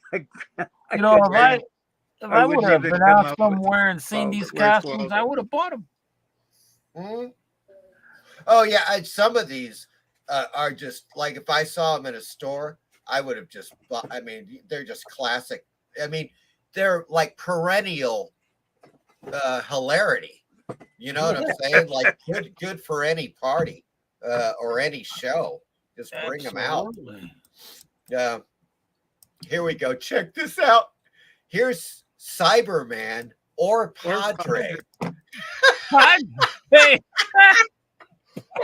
So he's either the Matrix guy or he's a freaking priest. I love it. Oh my God. Cyberman or Padre. Good Lord. Take the red or the blue wafer. Right, exactly. And so it's got other stuff included in case you feel like, doing the Padre thing. That is just, oh my God. All right. Cyberman or Padre. Okay, this one's kind of vicious, actually. And we can see who that's supposed to be. Right? Zatanna? No, that's that chick, the singer. I don't know who that is. Yeah. She had a really great voice, but she was a junkie and died. Kevin? Yeah. I can't think of her name right. What is her name? Yeah, I totally draw a blank, but this is a costume, and it's Rehab Wig. Holy crap. Yeah, no, I know what you're talking that song. Yeah. I won't go to rehab. No. Yeah. Right. Rehab. Amy Winehouse. Amy Winehouse. Thank you. I'm sure somebody in the chat got that one. Can you believe that? Rehab Wig. Rehab Wig for Amy Winehouse. I love it. Oh shit. Holy shit, man. Wow. Here we go. Here's another Brave Warrior America. Oh my God. Holy crap. That's man, that head mask looks like some kind of a rubber or something. I mean, plastic or something. It's like red, white, and blue. Put that over your wiener and it glows in the dark. Brave Warrior America. Oh my God. These people are killing me. This one. Women's Notionless Valley Girl costume. Notionless. I love it. Yeah, it's of course supposed to be what was the movie with she's the airhead blonde. Right. I mean, it's gotta be. That's the only thing I can think. Alicia Silverstone. Yeah. Yes, and this is it. But it's women's what was Notionless Airhead, yeah. Yeah, but it was like I just forget what the hell the name. It somehow corresponds to Women's Notionless. What the fuck kind of a name is that for a costume? Notionless. Hey, I'll be the Notionless Valley Girl. What? She could be a friend of Moon Zappa. That's right. Just, oh my God. What that song she did, Valley Girl? Valley Girl. Yeah, the song, yeah. And then, of course, there was the movie with Nicolas Cage and shit. Here's a deluxe. Check him out, right? He's the evil clown, right? Right. Money Wise Clown. It's the Money Wise Clown. That's too much. Oh my God. This is Money Wise. Money Wise Clown.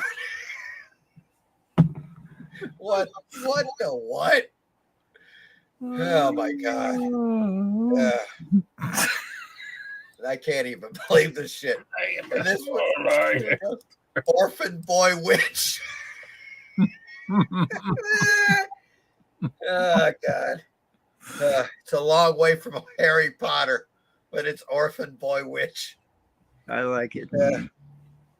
Holy crap. All right.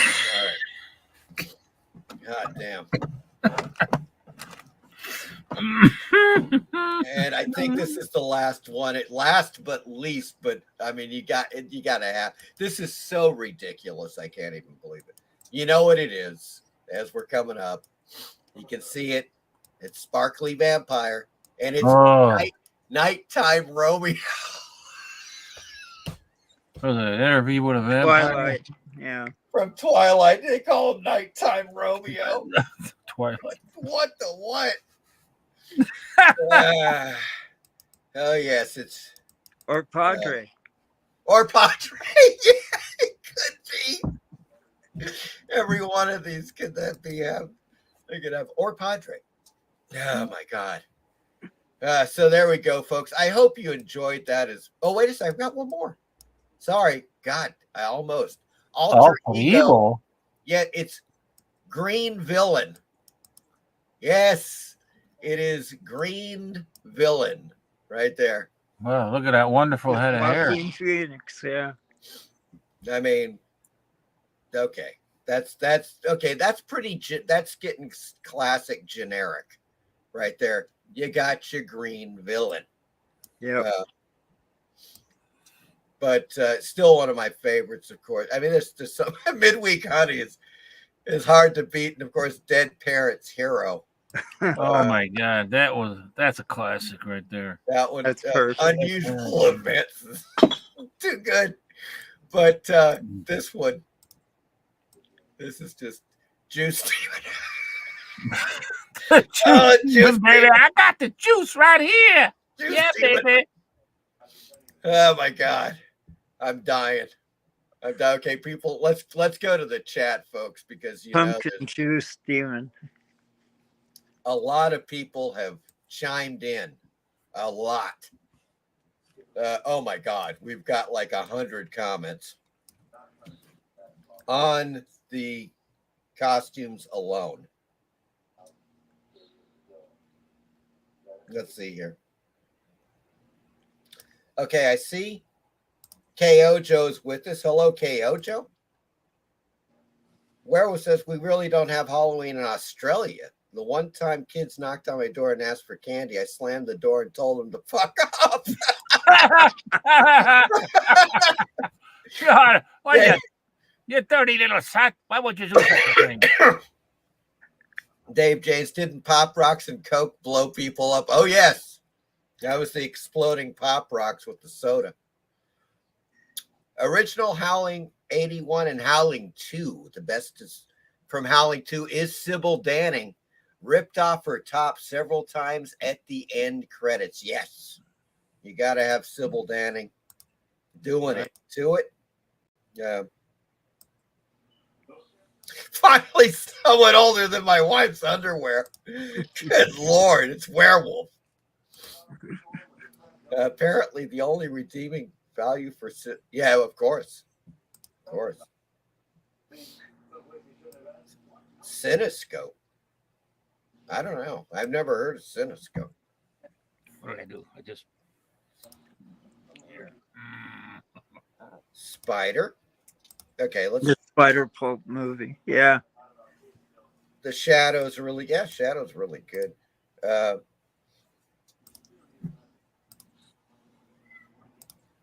Oh, what? Rastafarian. I remember seeing a trailer of a British movie with a gorilla-suited criminal terrorizing London around 1968. There was also Edgar Allan Poe film, I think. Yeah, Murder in the Rue Morgue. Rue Morgue. It was in Paris. Yeah. Murder in the Rue Morgue. That could be, but there were also Price in that. I don't know. There are many versions of Murders in the Rue Morgue, but There are also the, of course, there were other like B movies and British B movies for that fact that would have like gorillas. Some dude just dressed up as a gorilla and he was a criminal. Right. You know what I'm saying, like robbing people or something, and they think he's a real gorilla, but he's, that. Yeah, Brooklyn Gorilla with Bela Lugosi. Mike, you've been watching too much Benny Hill. Benny Hill. Good Lord, Benny Hill. Gorilla costume. Oh, hey, Am I Dead Yet is here. Hello. Am I Dead Yet? Good to see you. I don't know. I hope you ain't. Juice Demon, the drunk monster. Here we go. Yes. The Harley Quinn is the misfit sidekick. Juice Demon, Juice Demon, Juice Demon. Unusual events. Just sponsored by Temu. Yes. Yeah. Thomas is having a good laugh. Captain Pumpkinhead beer. Certainly. What about burned sex offender guy for Freddy Krueger? Exactly. And I bet you they did. God, I could see that. That wouldn't surprise me at all. Foster's Green Cans in America. Yes. Am I Dead Yet? They've got blue and green. Now with this one, it says premium on the can, but they're the same price. Like if I go into the store, they're both around $2.50 a can. So I don't know what the deal is with the premium. I'm not really sure. I just get whatever's available, really. What color are the factory seconds? The factory seconds? Yeah. What's that? I don't know. What in the world is that? Good Lord. Yeah. Right. I kind of get it. PBR says, unusual event. It's good. Like the Turkish Spider-Man movie. Yes. I saw that the other day. It kind of hurt my eyes, but I still watch it. Yes. I've seen a bit of that Turkish Spider-Man, and it is hilarious. Werewolf says, when I was 20, I had 4 pints of Gold Label. Half a pint was 14%. Yeah, that's getting up there. That is getting up there for a beer or an ale. Yeah. As you can imagine, I had extreme trouble finding my way home. Yes. Ow. In the U.S., you can only get up there with malt liquors. You're right. You have to. It changes. It no longer is beer. It becomes, something else. Malt liquor, as you say. And you can have I don't think you can have a beer that's. I forget how that goes. I think 6.5 is the cutoff. 6.5. Maybe that's right. What's that 8.5 beer you got there, Captain? 8.6, you bloody sot. Do they call it beer? Well, it ain't near beer, that's for sure. No, does it say beer on the label? It's ale. It's pumpkin ale. You see, it has to be an ale. That's what it changes after 6.5. It's got to be an ale up to a certain, like up to 10% or something. And then it has to be a malt liquor. Is that how it goes? Something like that. Sounds good to me. Yeah. All right. Let's see. Dead Parrots Hero. People are picking out their favorites.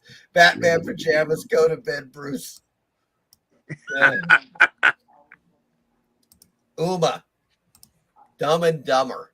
There we go. Oh, that's probably it. He's probably that bad pink. You guys were saying it was, Jim Carrey. That tuxedo guy from Dumb and Dumber, where he wears the like tuxedo, pink tuxedo. Yeah, that's right. I think you got it. it. That's it. Yeah, Dumb and Dumber. That was it. Are all these costumes sold in Japan? Well, I think they're all from China. Yeah, they got to be from China, not Japan. Yeah, that's where I think that's what we're. The Harlot's Tales. Yeah. 4-Eye Wand Boy. 4-Eye Wand Boy. That would be great. Oh my God. That would be freaking great. Amy Winehouse, yes. Dead Parents Hero for the win. Winehouse, yes, sir. Yes, sir. Selena. Oh, yeah, got those bloody suckers right Hey, 8-Bit Snake Boy is here. Hello, 8-Bit. Salutations, horror fans. 8-Bit. Burn child lover for Freddy Krueger. God. You could get some, you could go to town. Yeah. Or Padre. Oh my God. Padre. Padre. Gotta admit, I crashed out on the sofa waiting for the show to start. It's been a long week. Well, you're awake now. That's a good thing. Fright Night Vampire. There we go. Okay, what the hell just happened? Oh, there we go.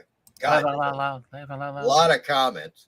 It's nearly 3 a.m. here. That's right. Well, Snake 8-Bit is in UK. Oh. And then, so he's well, what did I say? He's like, well, that's 5 hours or so. 5 hours from you, yeah. It's ahead from Eastern time. And then Werewolf is 14 hours, of course, because he's in Australia. So we've got some wildly varying time zones here on the Horror Mike Show. Amy Winehouse had an amazing voice. She did. She had a freaking great voice, and she did some really good stuff with the specials. I don't know if you ever saw that stuff, Kevin, but she did some live recordings with the specials. I mean, that stuff. Yeah, I dig the hell out of that. I'm a real, that kind of like that 70s, 80s ska sound. Oh, the ska sound, yeah. I love that stuff. It's a lot of fun. It's a total lot of fun.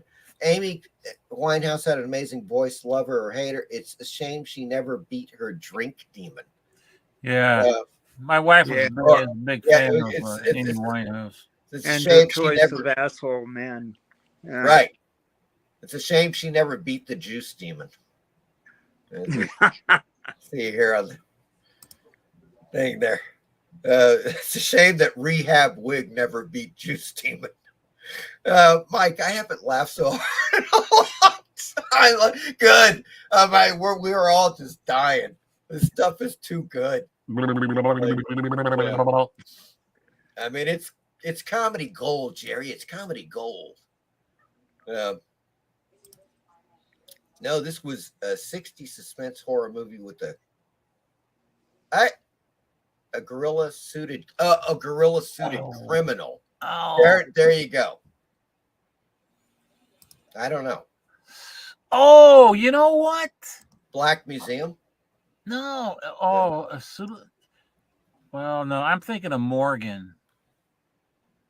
It was a great British film with this guy would dress up in a gorilla suit, and he was a little bit unstable. It was Werewolves of Lunchtime. Werewolves of Lunchtime. But it was a great film, man. Morgan's what I'm thinking of. That came out around 1962. Oh, okay. Yeah, there were a lot of those. You know, I don't know, criminals in ape suits types of affairs. Turkish Spider-Man. Did he do some goofy dance moves in the movie? I think he did. I think they actually had some dance sequences in the movie. So Mike, would a convict ape be a striped ape? A striped ape? Or Padre. Or Padre. Oh my God. 8-Bit says my favorite gorilla movie is probably Gorilla at Large, 1954. God, it's been years since I've seen that. I do remember that. Yeah. That was pretty much one of those classic 50s flicks. No doubt. I wonder if that's on Tubi. I'll have to look. Wow. Okay, Werewolf by Lunchtime. Yeah, I get it. I saw Warren Zevon live in 2001 in Seattle. Great show. I got a quick story, guys. Check this out about 1978. I'm 15, 16, right in there. A friend of mine and I go to a concert in Santa Barbara. At this point, I'm living in this, of course, I'm still in Lancaster, as Kevin knows, because he was in Lancaster. And I go, Charles von Nordheim, Kevin. Charles von Nordheim. Yeah. Yep.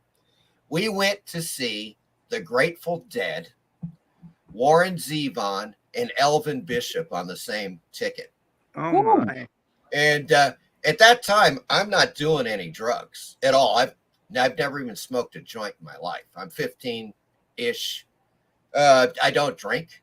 So we go in there, and Charles wasn't doing any drugs either. Then we go in there. Of course, people are just, of course, they're tripping.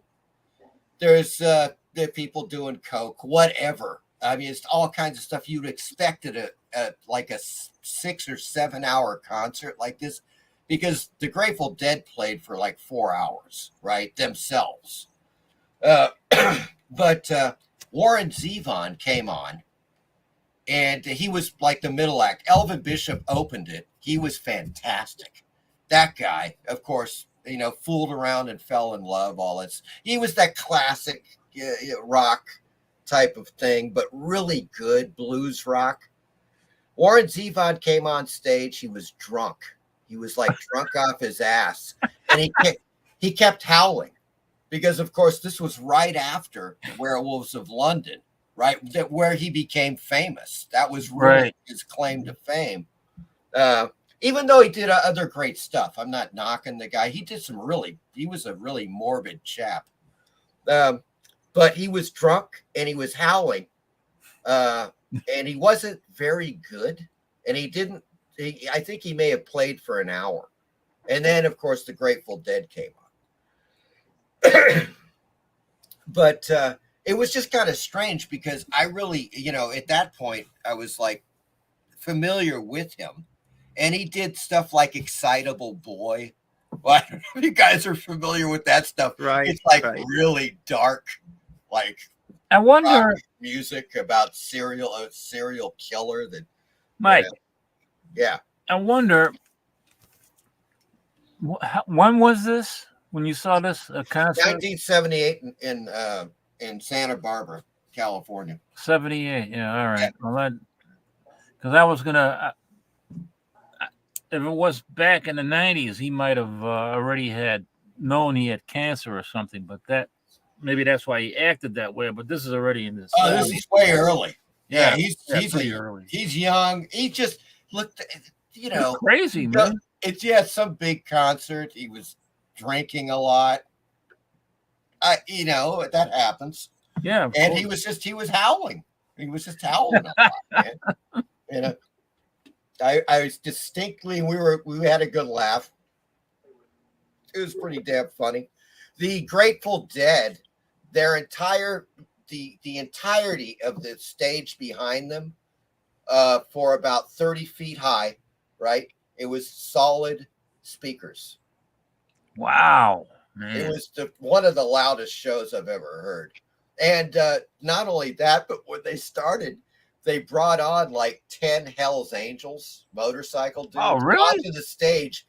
And for like 20 minutes, it was just nothing but them revving their motorcycles. Jerry Garcia was kind of a crazy guy. They were. I mean, look, I like them.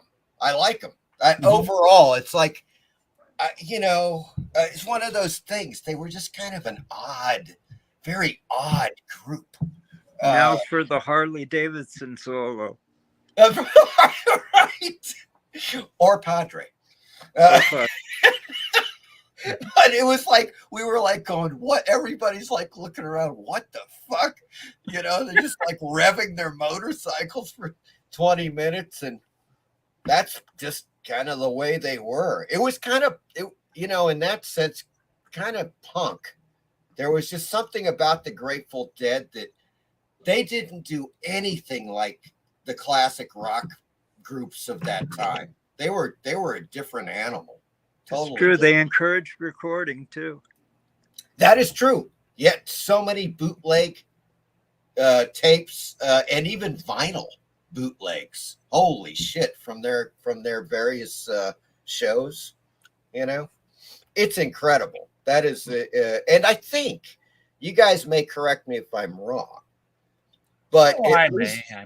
For decades they were the most profitable live touring group in the world, in the entire world, for decades. I think they eclipsed Michael Jackson and all of these people. They were like way bigger because they always had. I ended up seeing them 3 or 4 times live. Every time I saw them, there were like these huge caravans of what seemed to be thousands of people outside, not even in the freaking, it was like typically an open air type of place. They didn't like to play interior spaces that much. Like I saw them at Irvine Meadows, which was like, they played, it was a Friday, Saturday, and Sunday Grateful Dead weekend. Now think about that.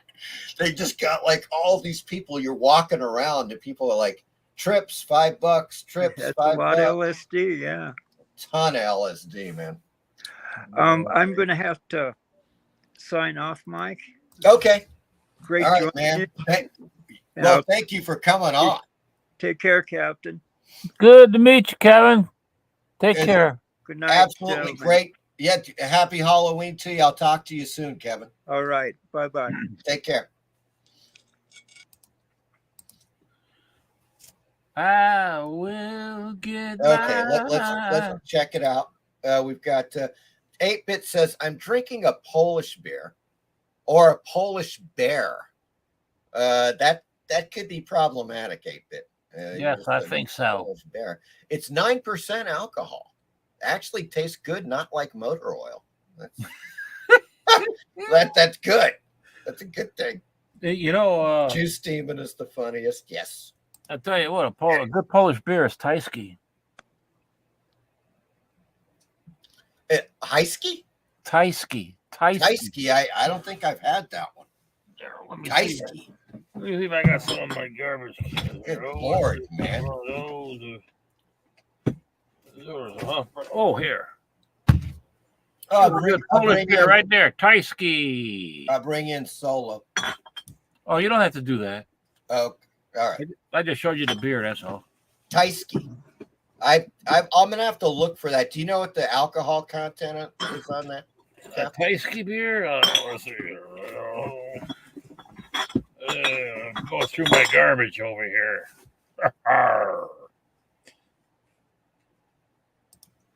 What the hell? I can't see. I can't see. I got my eyes closed. Let me check this out here.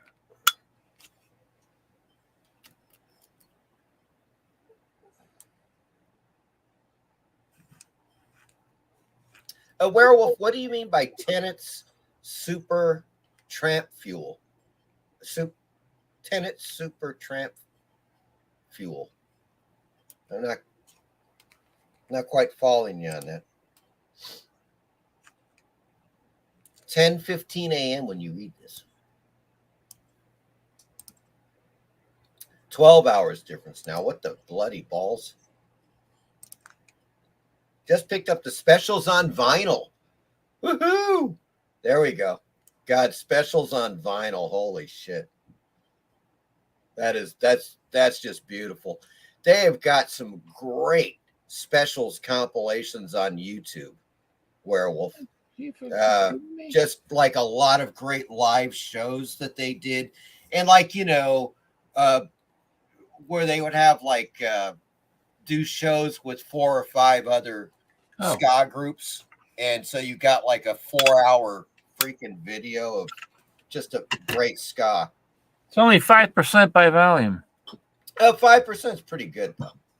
That's a nice, it's a decent percentage, really.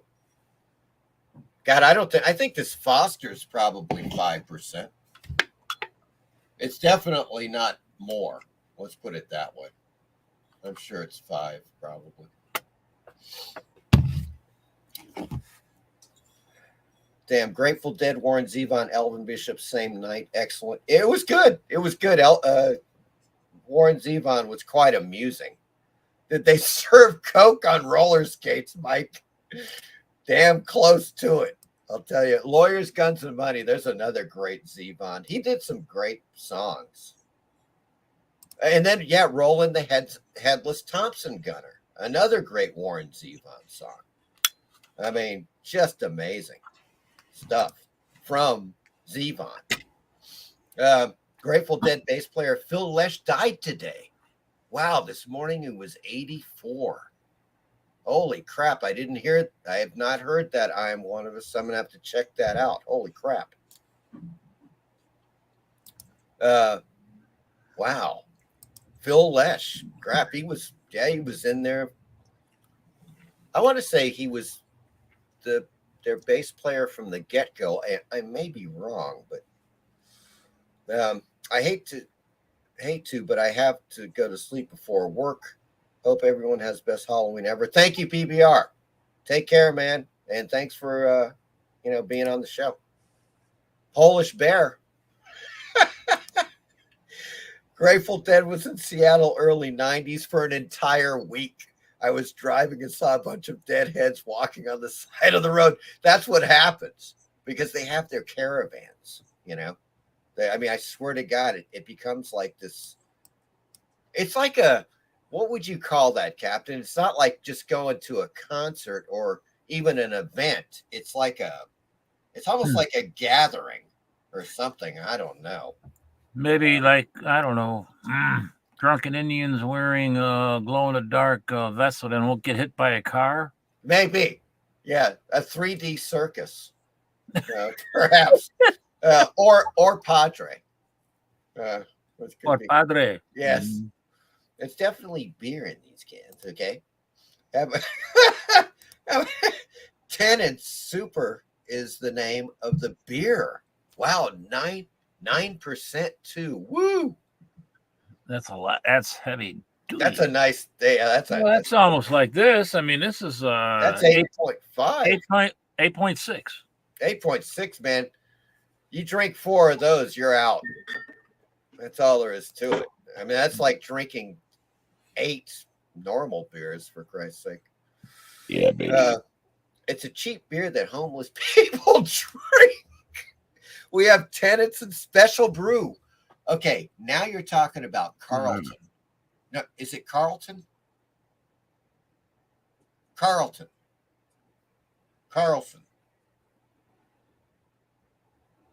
Carlton Special Brew. Okay, I think so. I saw that. Yeah, okay. Special Brew is 14%. Awful stuff, he says. Yeah, you can't get Special Brew is, and it's it's from it's Danish or Swedish. Carlsberg. God, I'm an idiot. It's Carlsberg beer, of course. Carlsberg, Germany. I've been there many times. Carlsberg, Germany. Thank you. And the Special Brew is 14%. You can only get it in Europe. They can't even sell it. That's what they told us anyways. They can't legally sell it in the United States. So there you go.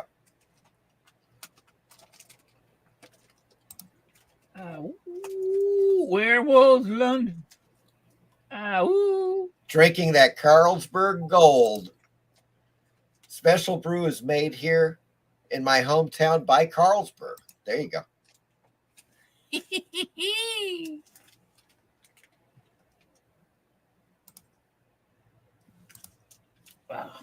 I'll be carving a pumpkin on Monday, Mike. Wish me luck. Good Lord, man. I haven't carved a pumpkin. I don't know in how long. It's been a while. I've given up carving pumpkins. You know what I do now? I get those hollow styrofoam, hard styrofoam pumpkins and carve those with a hot knife. Oh, that's pretty cool. Yeah. I get a pumpkin and like a couple of MAs and just blow them up. I used to do that with my models when I was a little kid. That's what I call quick carving. The design isn't that good, but it does something. Okay, all right, okay, folks. Oh yeah, God, yeah. I tell you, here's something I think you'll find interesting, Captain. What's that? Well, let me go over to the brand here. I gotta get down here. Yeah, a bunch of movies here too. I wonder. Oh, cool. But it's kind of late now. But what is?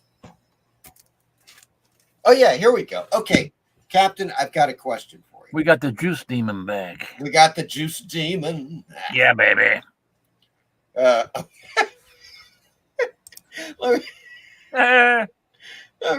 got unusual events.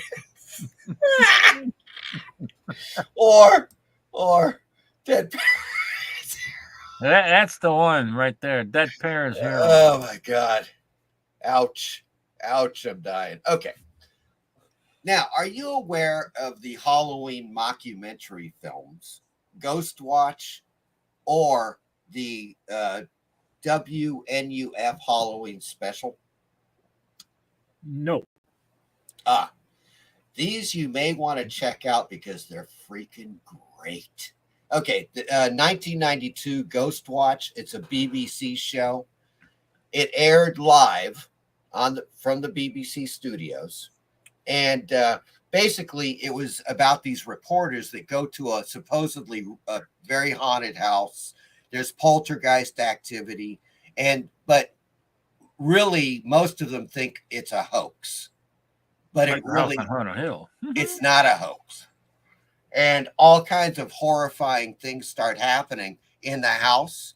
But the thing is that it starts spreading out. And that's the really creepy thing about this. So what happened is that they aired it live. 1 million people, they got 1 million calls during the night from people thinking it was real, or people just totally confused about what was going on. They never showed the program again. Kind of like War of the Worlds with Orson Welles. That's exactly what it was. That's the thing. That's precisely it. And it is on Tubi now. It's on Tubi. You can watch it. It's called what again? Called Ghost Watch. All one word, Ghost Watch. And I highly recommend it. Yeah, it's really quite good.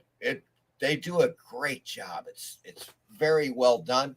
And the other one, the WNUF Halloween special, is really interesting because the first time I saw it, I thought it was genuinely a show that was originally aired in the 1980s. But it's not. It was a show that was made in 2013, and they made it to look like it was a show that was originally aired in the 1980s. Aha. Yes. And they do a freaking great job. I've got 2 short trailers for both of these. But if you guys are looking for some good Halloween fun and scares and chills and thrills, I think you're going to want to check these out. Okay, the first I'm going to show is WNUF Halloween trailer.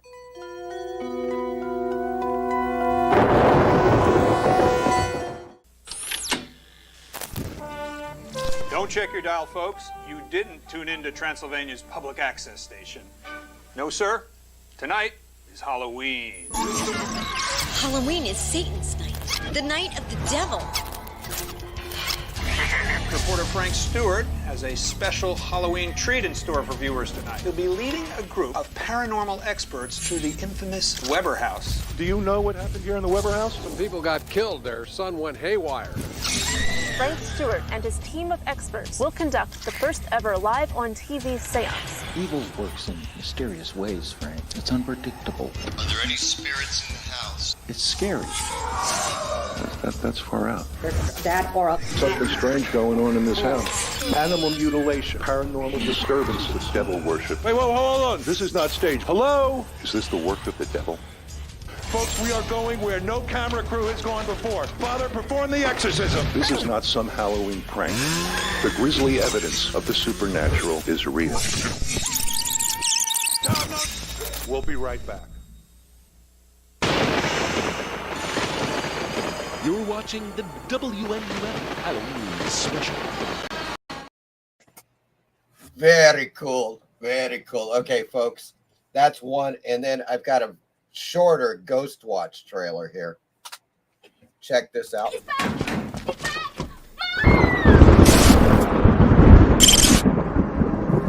This footage was shot by parapsychologists investigating the case. It's in here. It's in the glory hole.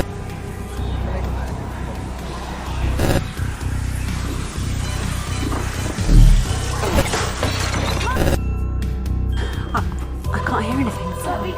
Come on. Downstairs. Just outside. We've obviously...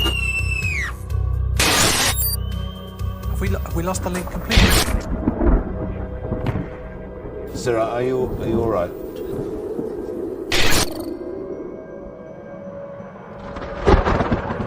Call us now. There we go, folks. That's Ghost Watch, which you can watch now on Tubi. Now, as far as the WNUF Halloween special, I'm not sure. There is a very bad copy on YouTube, but it's just it's really unwatchable. I know it was, and I'm pretty sure it's still on Shudder. If you get Shudder, it's on there. I'm pretty sure. Shudder, but what? Those are two that are definitely worth watching if you want to catch a good Halloween mockumentary kind of show there. Let me get back to the comments here. Oh boy.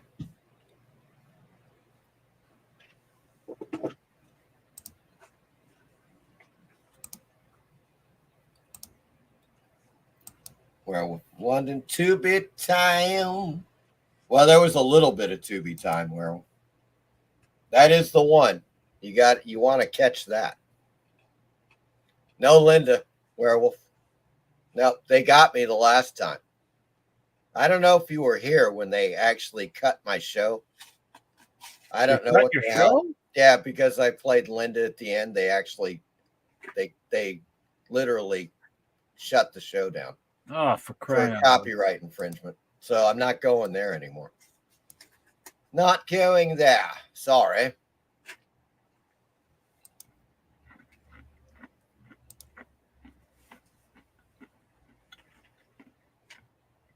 Yeah, okay. So what's going on there, Captain? What no, I don't know. What kind of hijinks have you been up to? I'm just eating some peanuts. Ah, good Lord, man. I'll tell you. Oh, yeah. Have you seen this? You might be interested. I don't know. I got it in the mail. It's from PBA Comics. They run auctions once in a while for a variety of comic books. And they're doing this Strange Tales, which is a Steve Ditko auction. Oh, yeah? Oh, yeah. And they got even got some original art from early Strange Tales, like early 1960s Ditko original art. And they've even Tales, or you mean Doctor Strange? Well, Strange Tale. Wasn't Doctor Strange in Strange Tales in the early 60s? That's what I'm saying. Yeah. Doctor Strange's first appearance was in Strange Tales 110. And one to right. And they've got original art of Ditko's from that. Oh, wow. Which is going up. And a bunch of stuff in there. Going up for auction now? That's going up for auction, including some pre-code horror and sci-fi stuff that he did. Is that his family doing that now? I have no idea. I don't know. I just got this in the mail, and it's pbacomics.com. Uh-huh. Yeah. So I got a bunch of letters from Steve Ditko here. Oh, cool. Well, and so how did you come by those? I was corresponding with him for about a year and a half. Oh, wow. Did he ever get? Did he ever talk about Mr. A? No, he didn't. We talked more about. We communicated more about our common interest in Ayn Rand philosophy of objectivism. Oh yes, yeah. But no, he did write back, and that is totally cool, man. We said something. Well, I don't know, but I don't want to get into it right now. But I have them all here, all the letters and everything here. Wow, very cool. And yeah, there's a documentary on YouTube. I'm sure it's elsewhere too, called "In Search of Steve Ditko." Do you ever see that? Yeah. So the guy ends up going to his apartment there in New York. And I almost went there myself. Really? Almost, but we were corresponding about, that and stuff like that. But he was kind of reclusive, though, wasn't he? He was a recluse, yeah. Yeah. Definitely a recluse. He was 1650 West Broadway at that time when I was corresponding with him. Wow. And, I had asked him about, this he worked for Warren. He was doing all this different stuff for Warren magazines. I didn't know about it. And I had asked him, what, because I had discovered that he actually drew for Warren magazines, for Eerie and Creepy. And he did all this experimental stuff. And I asked him in one of my letters, what was his, motivation for that? Is our the motivation that inspired him to do all this different, styles of artwork. Yeah. Different washes and pencils and all these weird things, Yeah. And he said it was Archie Goodwin. Archie Goodwin. He said Archie Goodwin. Now, he would never have worked. So one of these letters, I don't want to show you my address or anything, but in one of these letters, he told me he would never have even worked for Archie Goodwin, for a Warren, if it wasn't for Archie Goodwin. Wow. So, wow, Archie Goodwin.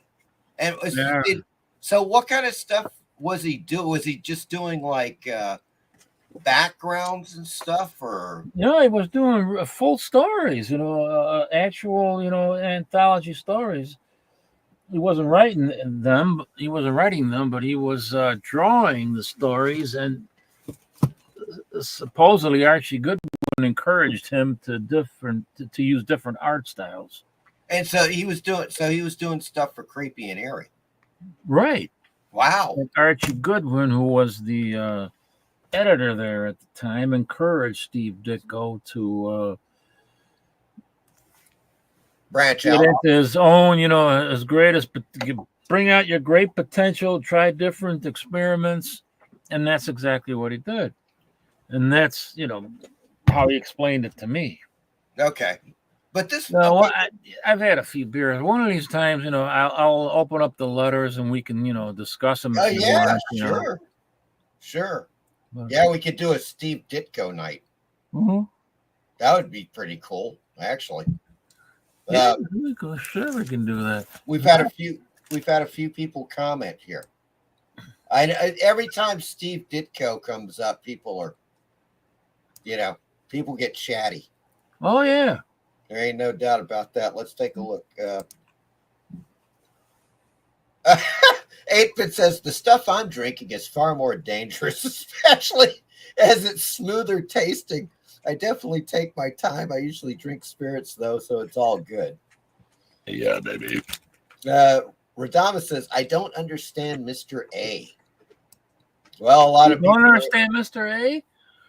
Mr. A was a character that is based on objectivism. Yes. From Ayn Rand. And according to Steve Ditko, there's only black and white. There's no gray area. It's either one way or the other. And that's what Mr. A is, That's exactly it. Yeah.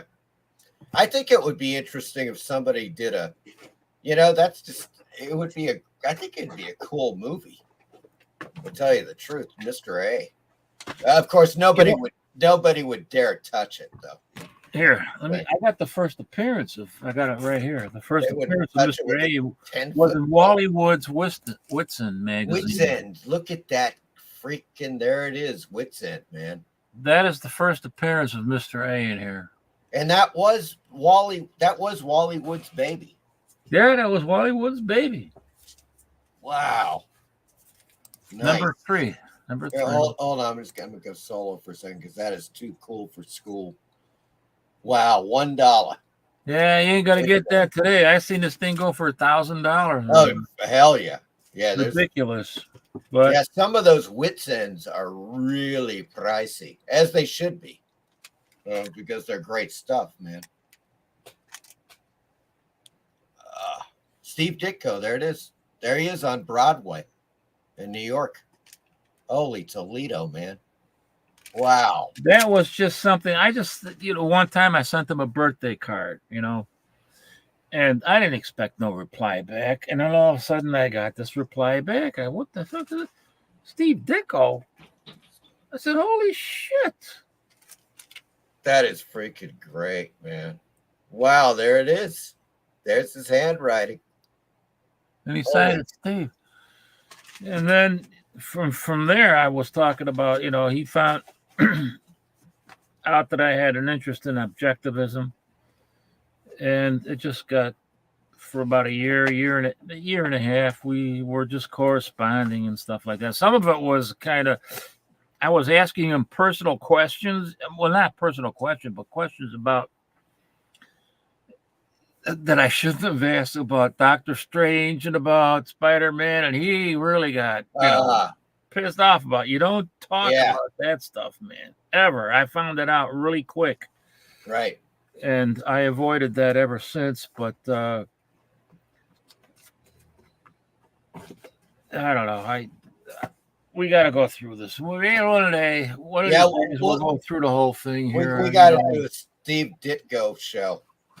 Really. That's what we're gonna do, man. I was reluctant, to even talk about this. I mentioned it a few times, on my channel and stuff like that, but I didn't want to show people that I had letters from Steve Ditko, and I didn't, there's people selling that stuff.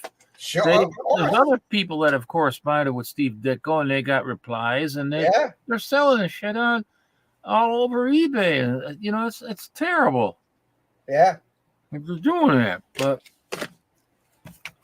there we go. Strange Worlds, man. Woo-wee. I got the one by Steve Ditko too, Strange Planets. Right. That we just looked at. It's on the auction. This is the Wally Wood cover right here. Yeah, that's the wood cover. The other one is the creature is coming through it's kind of similar to that. Right. The creature is coming through the porthole. Mm-hmm. And the woman is like, oh, there's no problems here. There's, I've landed on the planet. And yeah, I got that one. I couldn't dig it out. I don't know. Let's see here. 8-Bit. Oh, here we go. 8-Bit says, Mike, my first edition copies of Keep Watching the Skies arrived. They're so great. I saw your name in the acknowledgments. Excellent, my good man. That is freaking awesome. Good Lord. I can't stop reading them. Yes. Yeah, they are definitely, it's great stuff, man. Bill Warren knocked it out of the park with the help of Bill Thomas, who actually, who? Bill Warren. Bill Warren, the other guy, Thomas. Bill Thomas. Yeah, he was the research guy for Bill Warren for Keep Watching the Sky. Oh. And I knew him. I was living in Lancaster. He was living in Lancaster. We were part of the LOSFS, the LA Science Fiction Society. And there was a ton of people that belonged to LOSFS, man, including Harlan Ellison, Jerry Parnell, Larry Niven, all of these guys. So we'd go down to Los Angeles to attend the meetings. You know, I'm a teenager at this point. And that's how I met Bill Warren and eventually helped him with the book, Keep Watching the Skies. You know, wasn't that from the movie Keep Watching the Sky? That was from the thing from Another World. Wasn't that at the end of the movie? Yes, that's why he used it. Yeah, because it's a 2-volume set about all science fiction films ever made in the 1950s, and it's quite the thing. Quite interesting, I might say. Yes. Let's see here. Werewolf says, I watched The Day My Kid Turned Punk. American Daytime movie, right, from 1987. Oh, no. Yes, that was it's classic. It's one of those almost like an after-school special scare type of thing. The Day My Kid Turned Punk. That's hilarious. Mr. X was great. Jamie Hernandez art, superb. I don't know about Dean Motter. I'm not quite sure.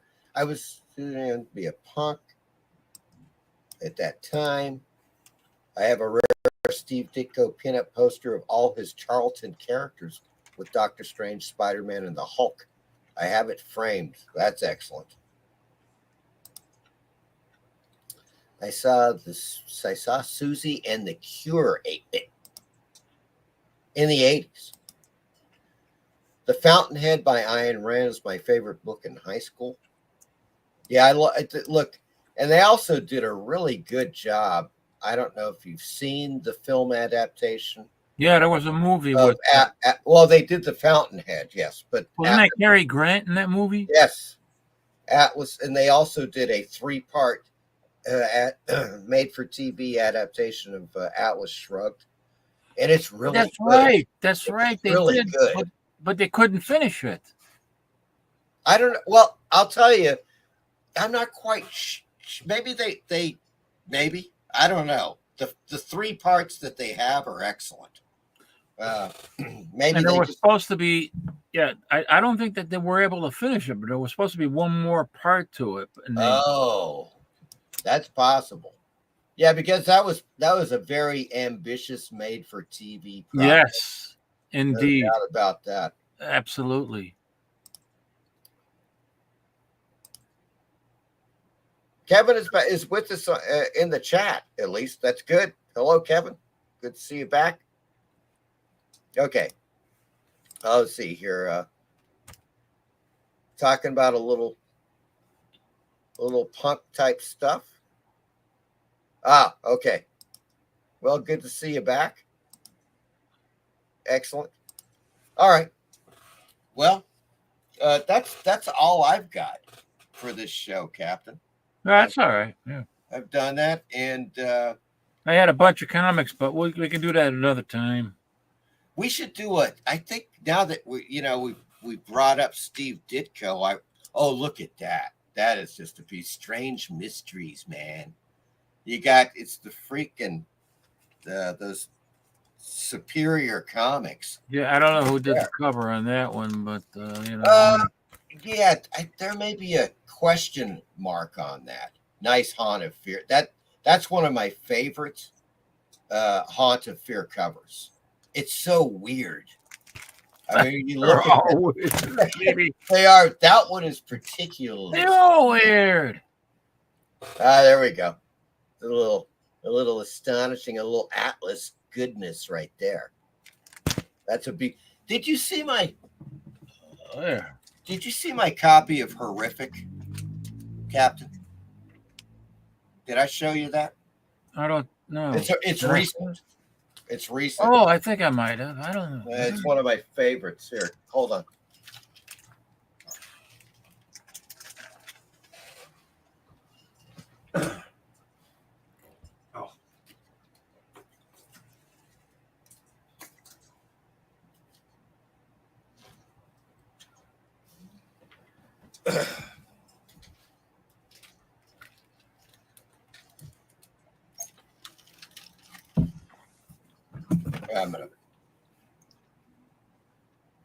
Now that's a nice.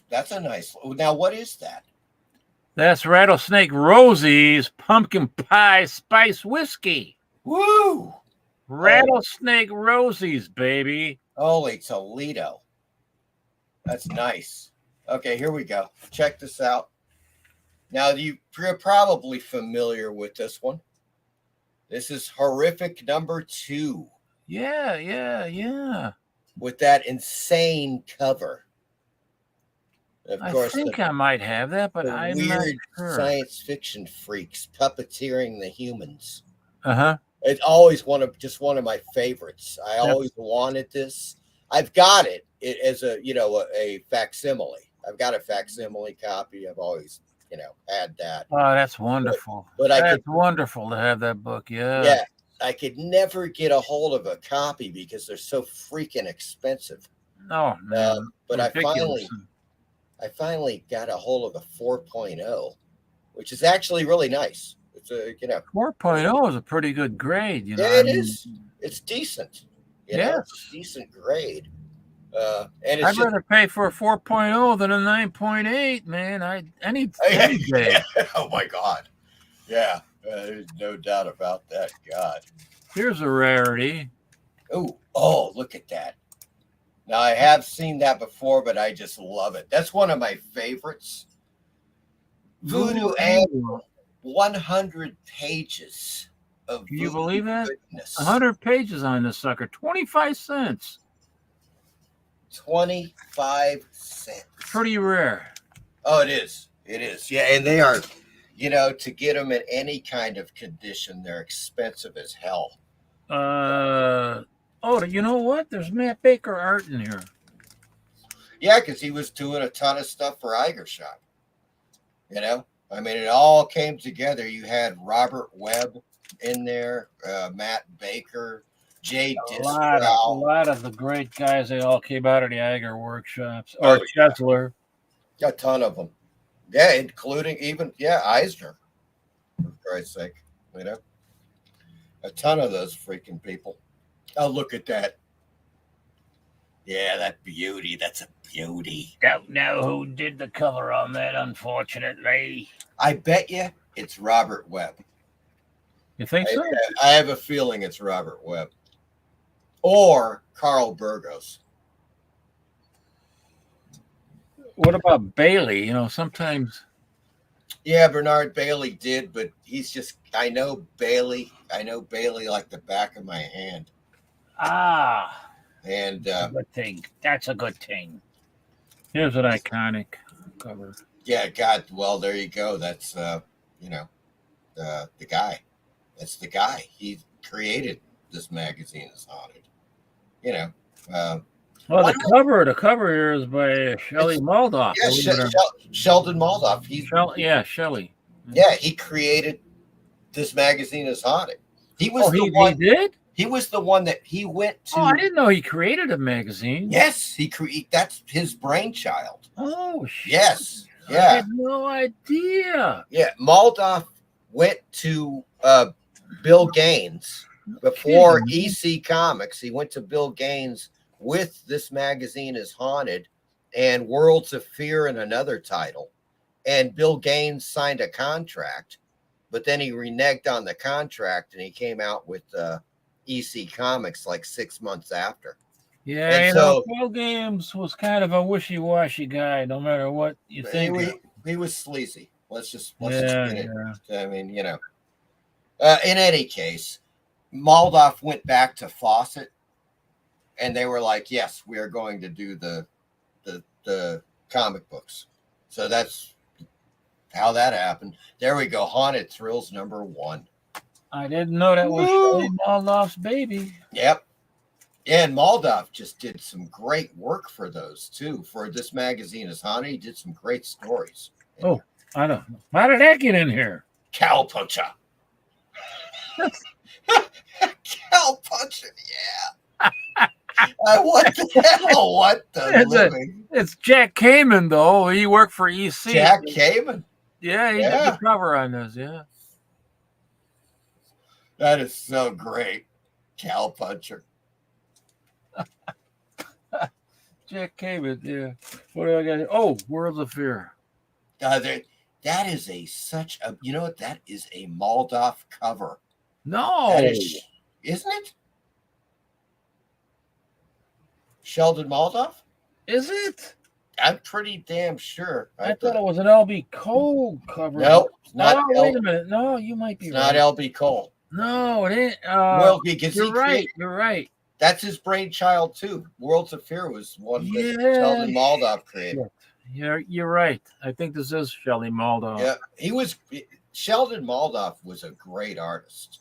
The stuff that he did in the pre-code era is, some of my favorite stuff. Well, that's why Bob Kane hired him as a ghostwriter. Yeah, exactly. I mean, a ghost artist. Ghost artist, yeah. And he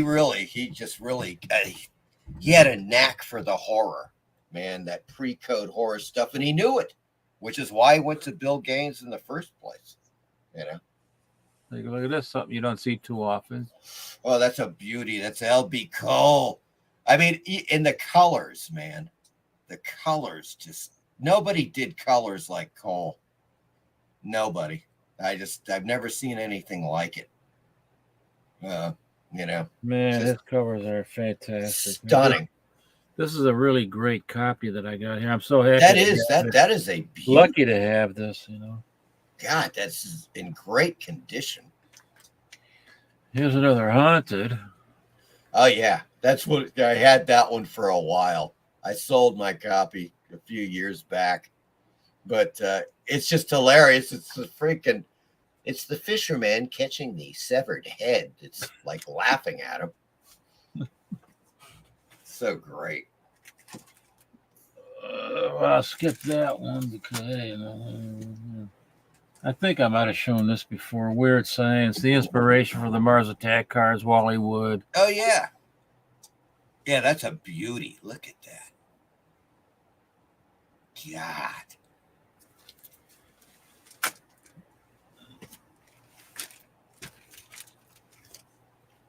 Oh, man, oh man. Blue Bolt Weird. Another LB Cole beauty. That's issue 115, right? This is LB Cole. It's an LB Cole cover. It's 115. That is just, look at the colors just. I know.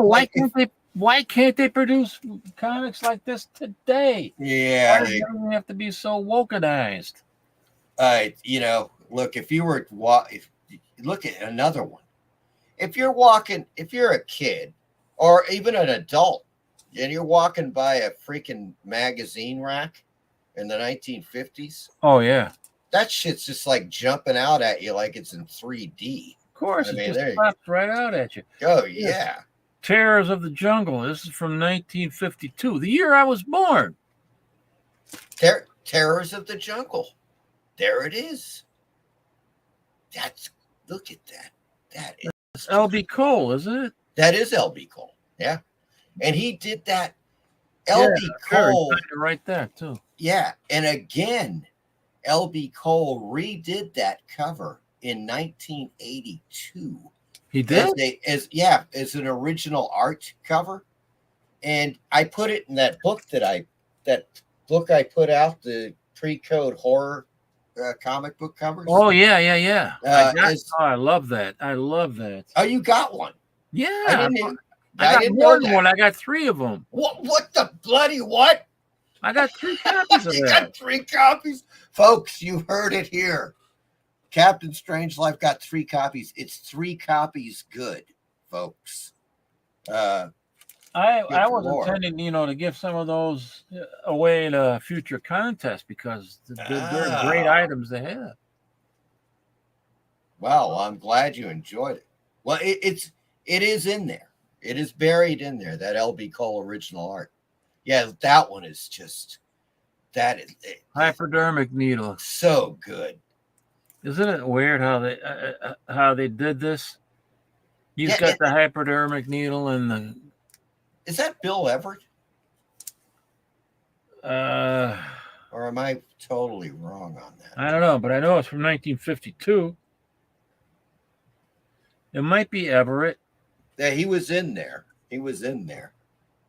That is definitely one of the great suspense covers. There's no doubt. It's so weird. It's just a weird cover. Well, with the hypodermic needles and everything. Yeah, and the way it's like, I don't know, just the layout of it. The way, like, it got Dr. Parker. Yeah, it's just Dr. Peter Parker. Yes, yes. Oh my God. Yeah, that one, I just never understood that one, really. Well, that strange fantasy. About to be sacrificed. Yes, the monster kind of looks like a hippie, though, and that always it does look kind of like a hippie. But this is from 19 what? He kind of looks like a from 1954. He looks like a ghoulish Jerry Garcia. Yeah, a precursor to the hippie movement. Yeah, it is. Show you one last one here. Okay. Apex said that yes, it is Bill Everett, that cover. Oh, it was? Okay, great. From 1953. Yeah, there you go. Look at that beauty. Mysteries, Weird and Strange #1. How did you know it was #1? Oh, I know that one like the back of my hand. You know your stuff, Mike. You know your stuff. Yeah, and I've been so close to buying a copy of that. I just because you want one that's in fairly good shape, like that one, because the art is just too cool, and it just the whole layout of it. I love it. With the candelabra here and everything. Yeah, but you get into it starts getting pricey when you start getting into. This ain't a great copy either. I mean, if you look at the spine, it's got some ticks. Yeah, it's got a little, little ticky. I'm happy to have it though. I don't. But all that stuff. I don't care. Yeah, it's like God, man. I got to show you this one because I know you saw this, but I'm going to show it. I'm going to show you what I bought this. Okay, check this out.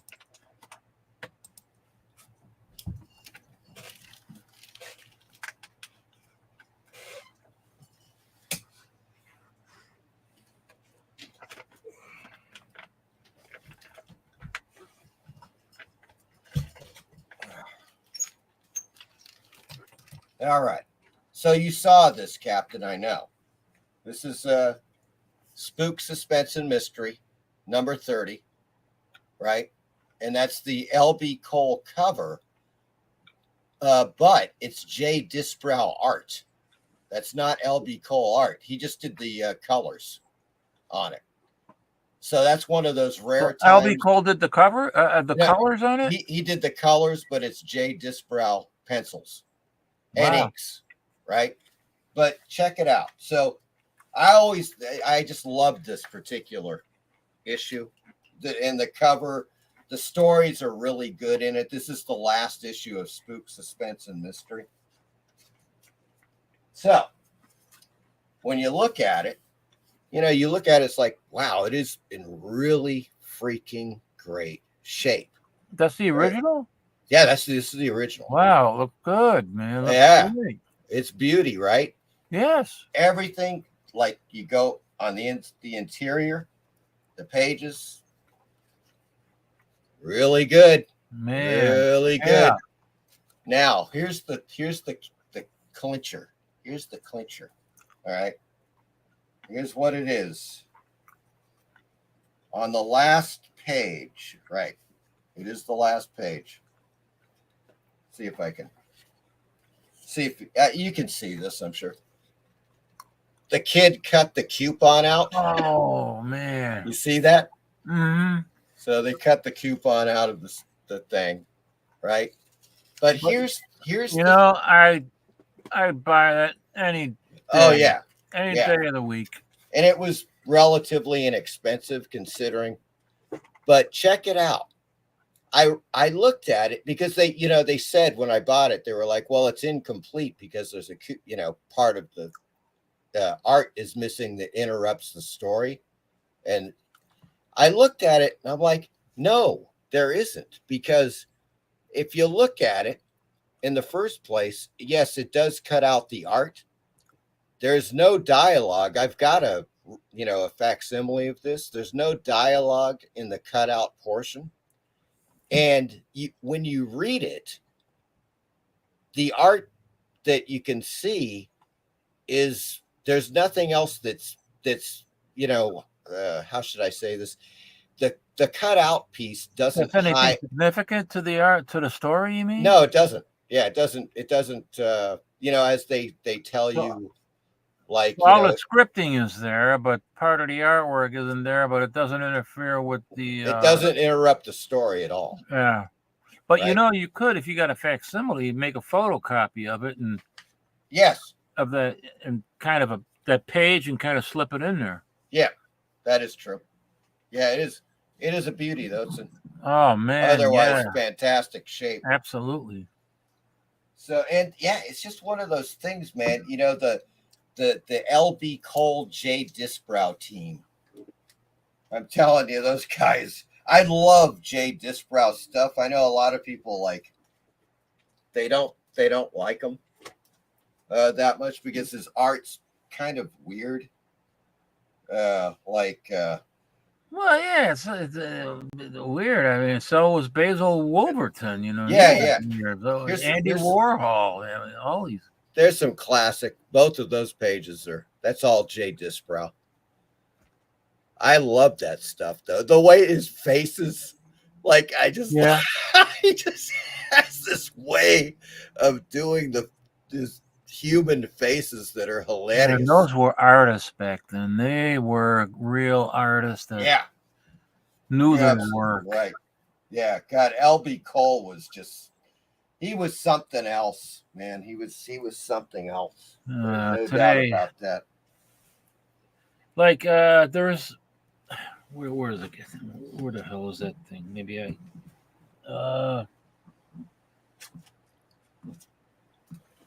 I can't find it. I was looking for the.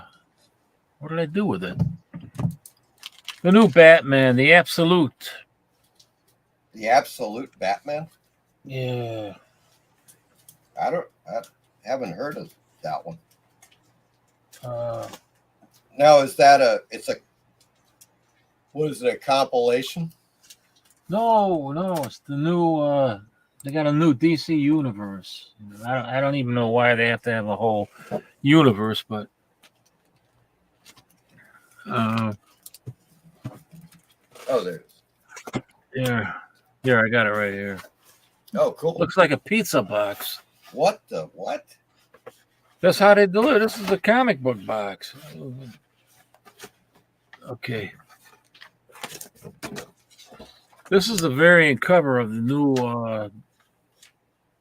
Absolute Batman. Oh, here. I'm going to bring you into Soul. Yeah, bring me in there, full screen. There we go. Whoa. They call it. This is the Thing from Another World. That's the variant cover, Thing from Another World. That's the company that produced this variant cover, The Thing from Another World. Yeah. But this is fantastic. The story is absolutely fantastic. I mean, wow. I was blown away. I didn't believe it at first. People were talking about it. And I said, well, I got to check it out. I didn't like the interior artwork that much, but it's not horrible. But that's the interior artwork a little bit. Okay. more of the interior artwork. And who's the cover artist? Do you know? The cover artist. Scott Snyder's doing the work, doing the scripting. Okay. I'm trying to figure out who the cover artist is on this one, but because he's different. I mean, the interior is different. Liam, but I don't know what.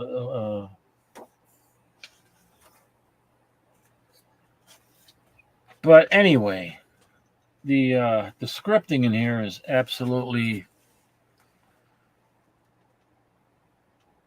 fantastic. But as an example, what I was trying to say, that the interior art is just, not there. I wish that the interior art would match the scripting. Oh, I got you. That would be a great. I mean, this is a great story. It's absolutely fantastic, man. This story. But I wish the artwork would be classic, like what we're showing here in these other books. The classical art style. Yeah. And it's just because, I mean, this is not bad artwork. It's not bad, but it looks all right. But it's nothing compared to what we just showed. Yeah. Yeah, well, I mean, it's I haven't seen it. Is what it is, I guess. I hate to use that terminology. It is what it is, but yeah, I've seen some. Look, the only stuff I've seen recently where, like, for instance, when you look at it, you open up the book and you're looking at the art, and the art is reflective of the cover, and it could be another artist, but the quality, the layout, the designs and stuff is at least it's up there. Right. Are the Titan Comics Conan books. Exactly. I mean, you got, with people like De La Torre in there, and there's a couple of other. Patrick Zurcher is really good. There's a couple of other artists they've got doing, like, they've got the magazine. I don't know if you've seen the Savage Sword of Conan. Oh, yeah. They've got, of course, they have the Conan the Barbarian. There's the normal comic book.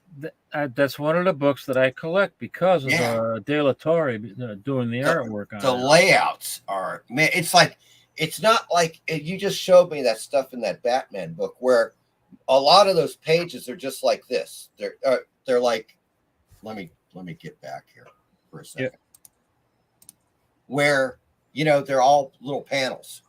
Right. Oh, yeah, like this. Right, exactly. Little panels like this. That's exactly it.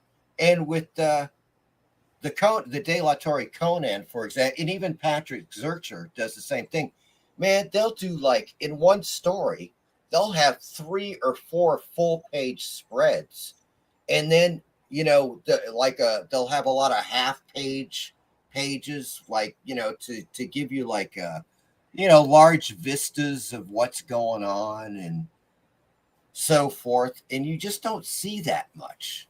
Nah, not anymore, man. Yeah, that's why it caught my eye. The covers, they're there to lure you in, and then the artwork inside. But you're saying the story.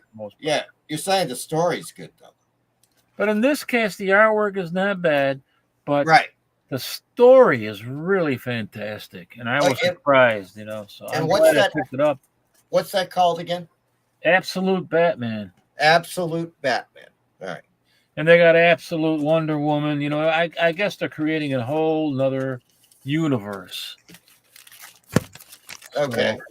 But it's not, obviously, I know, because if you found woke garbage in it or something, you would just. Not yet. You would dump it. Okay. Not yet. That's good.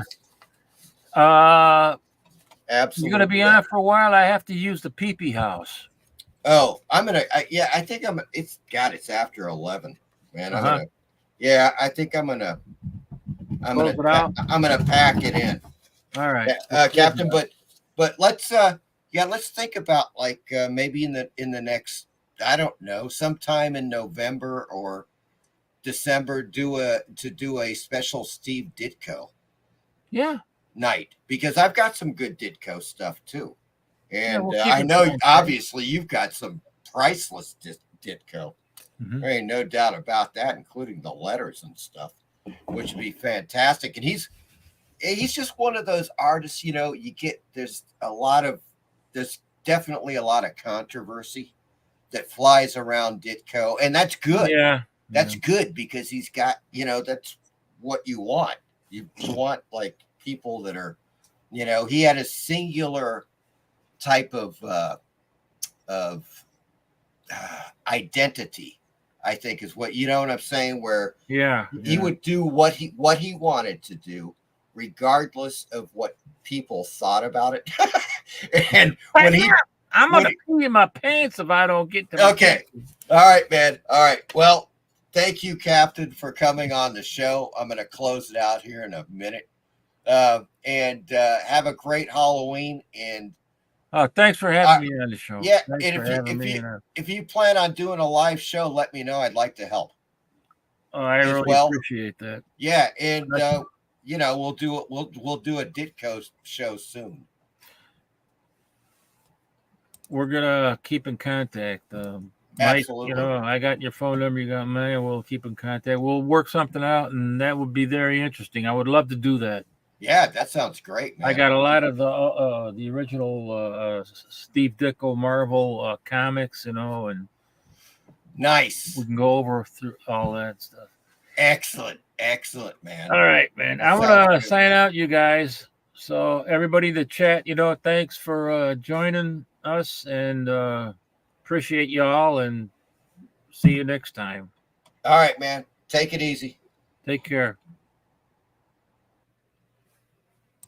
All right, guys. Whew. Well, let me get back to the chat one more time, because I know a lot of people have come in.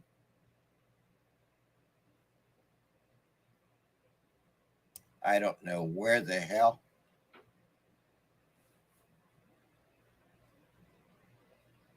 we left off at. I'm not sure. Okay, there's Northampton. A place more depressing than Joy Division Video, Northampton. Apis says, I recommend this to everybody. I've been going through the site for years on end. It's amazing. British comics, American comics. Okay, what is it called?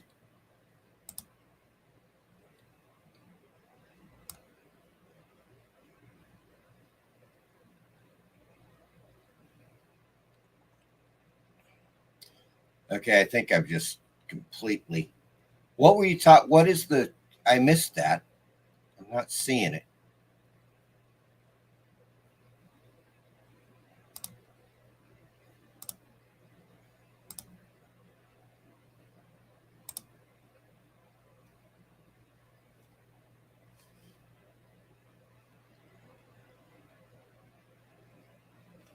What's the site again, 8-Bit? Can you post that? I missed it. I didn't see it in there. Can you see my post that mentions comics for all? I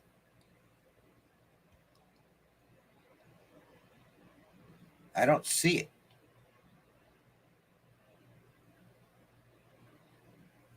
I missed some stuff. You'll have to post it again. Werewolf. Hey, super chat from Werewolf. Thank you, my good man, because I can smell those comics. Excellent. Thank you, Werewolf. I appreciate that. Not sure. I don't think it showed up in the chat. Mike, I just messaged you and Jay Garcia Gould. Excellent. I will check that out shortly. Werewolf, I just don't like the shiny glossy. I don't like the shiny glossy paper either. That's what kills it for me, Werewolf. I swear to God, man, why can't they just use a flat, matte, like, I don't know, like Alterna Comics. They just use that uncoated paper which is very much, it's similar to newsprint. And I like it a lot more. I just wish they had better stuff. They do. They occasionally get some good stuff, but then the artists quickly leave. I don't know if you're familiar with Alterna, that's what happens, unfortunately.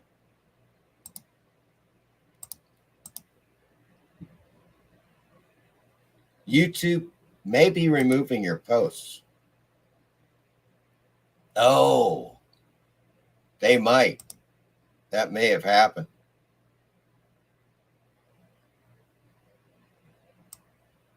Let's take a look. Yeah, just try it again, 8-bit. Oh, Freakaboogie's here. Hello, Freakaboogie. Happy Halloween, my good man.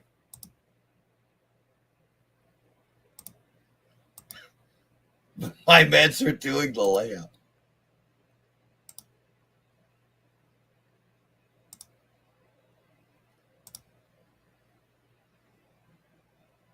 Oh, Comics for All. There we go, folks. It's Comics for All. I'll check it out. Titans Conan comics are the only modern comics I collect now, apart from Love and Rockets.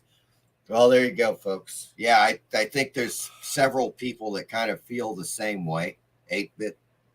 I like the Titan stuff. The stories are generally really good, and I think that Robert E. Howard would probably like them as well. I would like to see them do some lesser known Robert E. Howard Conan stuff with the Titan comics. There's plenty. They could do it. There's a lot of stuff that Marvel never tackled.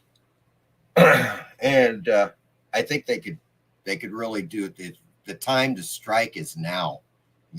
Do some bring some original Robert E. Howard stuff back. That would be fantastic.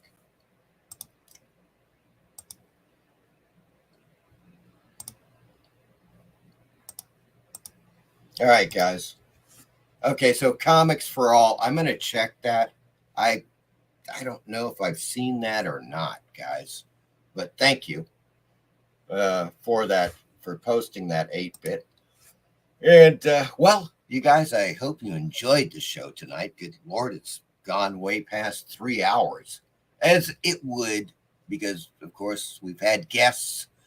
And I hope you've had a good time on the Horror Mike Show tonight. Oh, here we go. 8-bit says, yes, to Comics for All, you will be amazed. I will check that. Okay. Okay.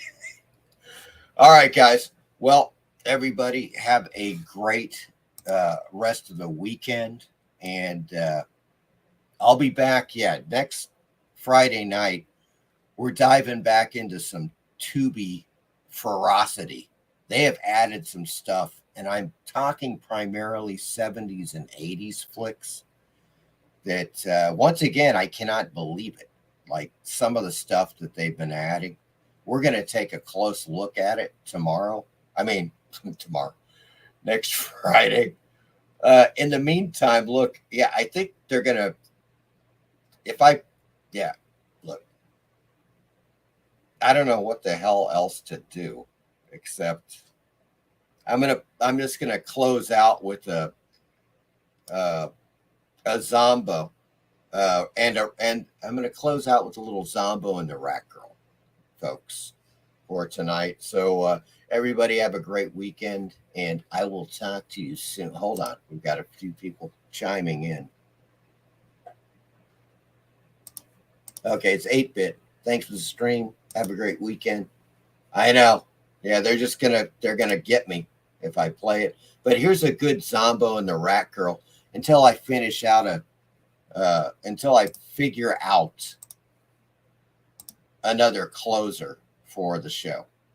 Everybody take care.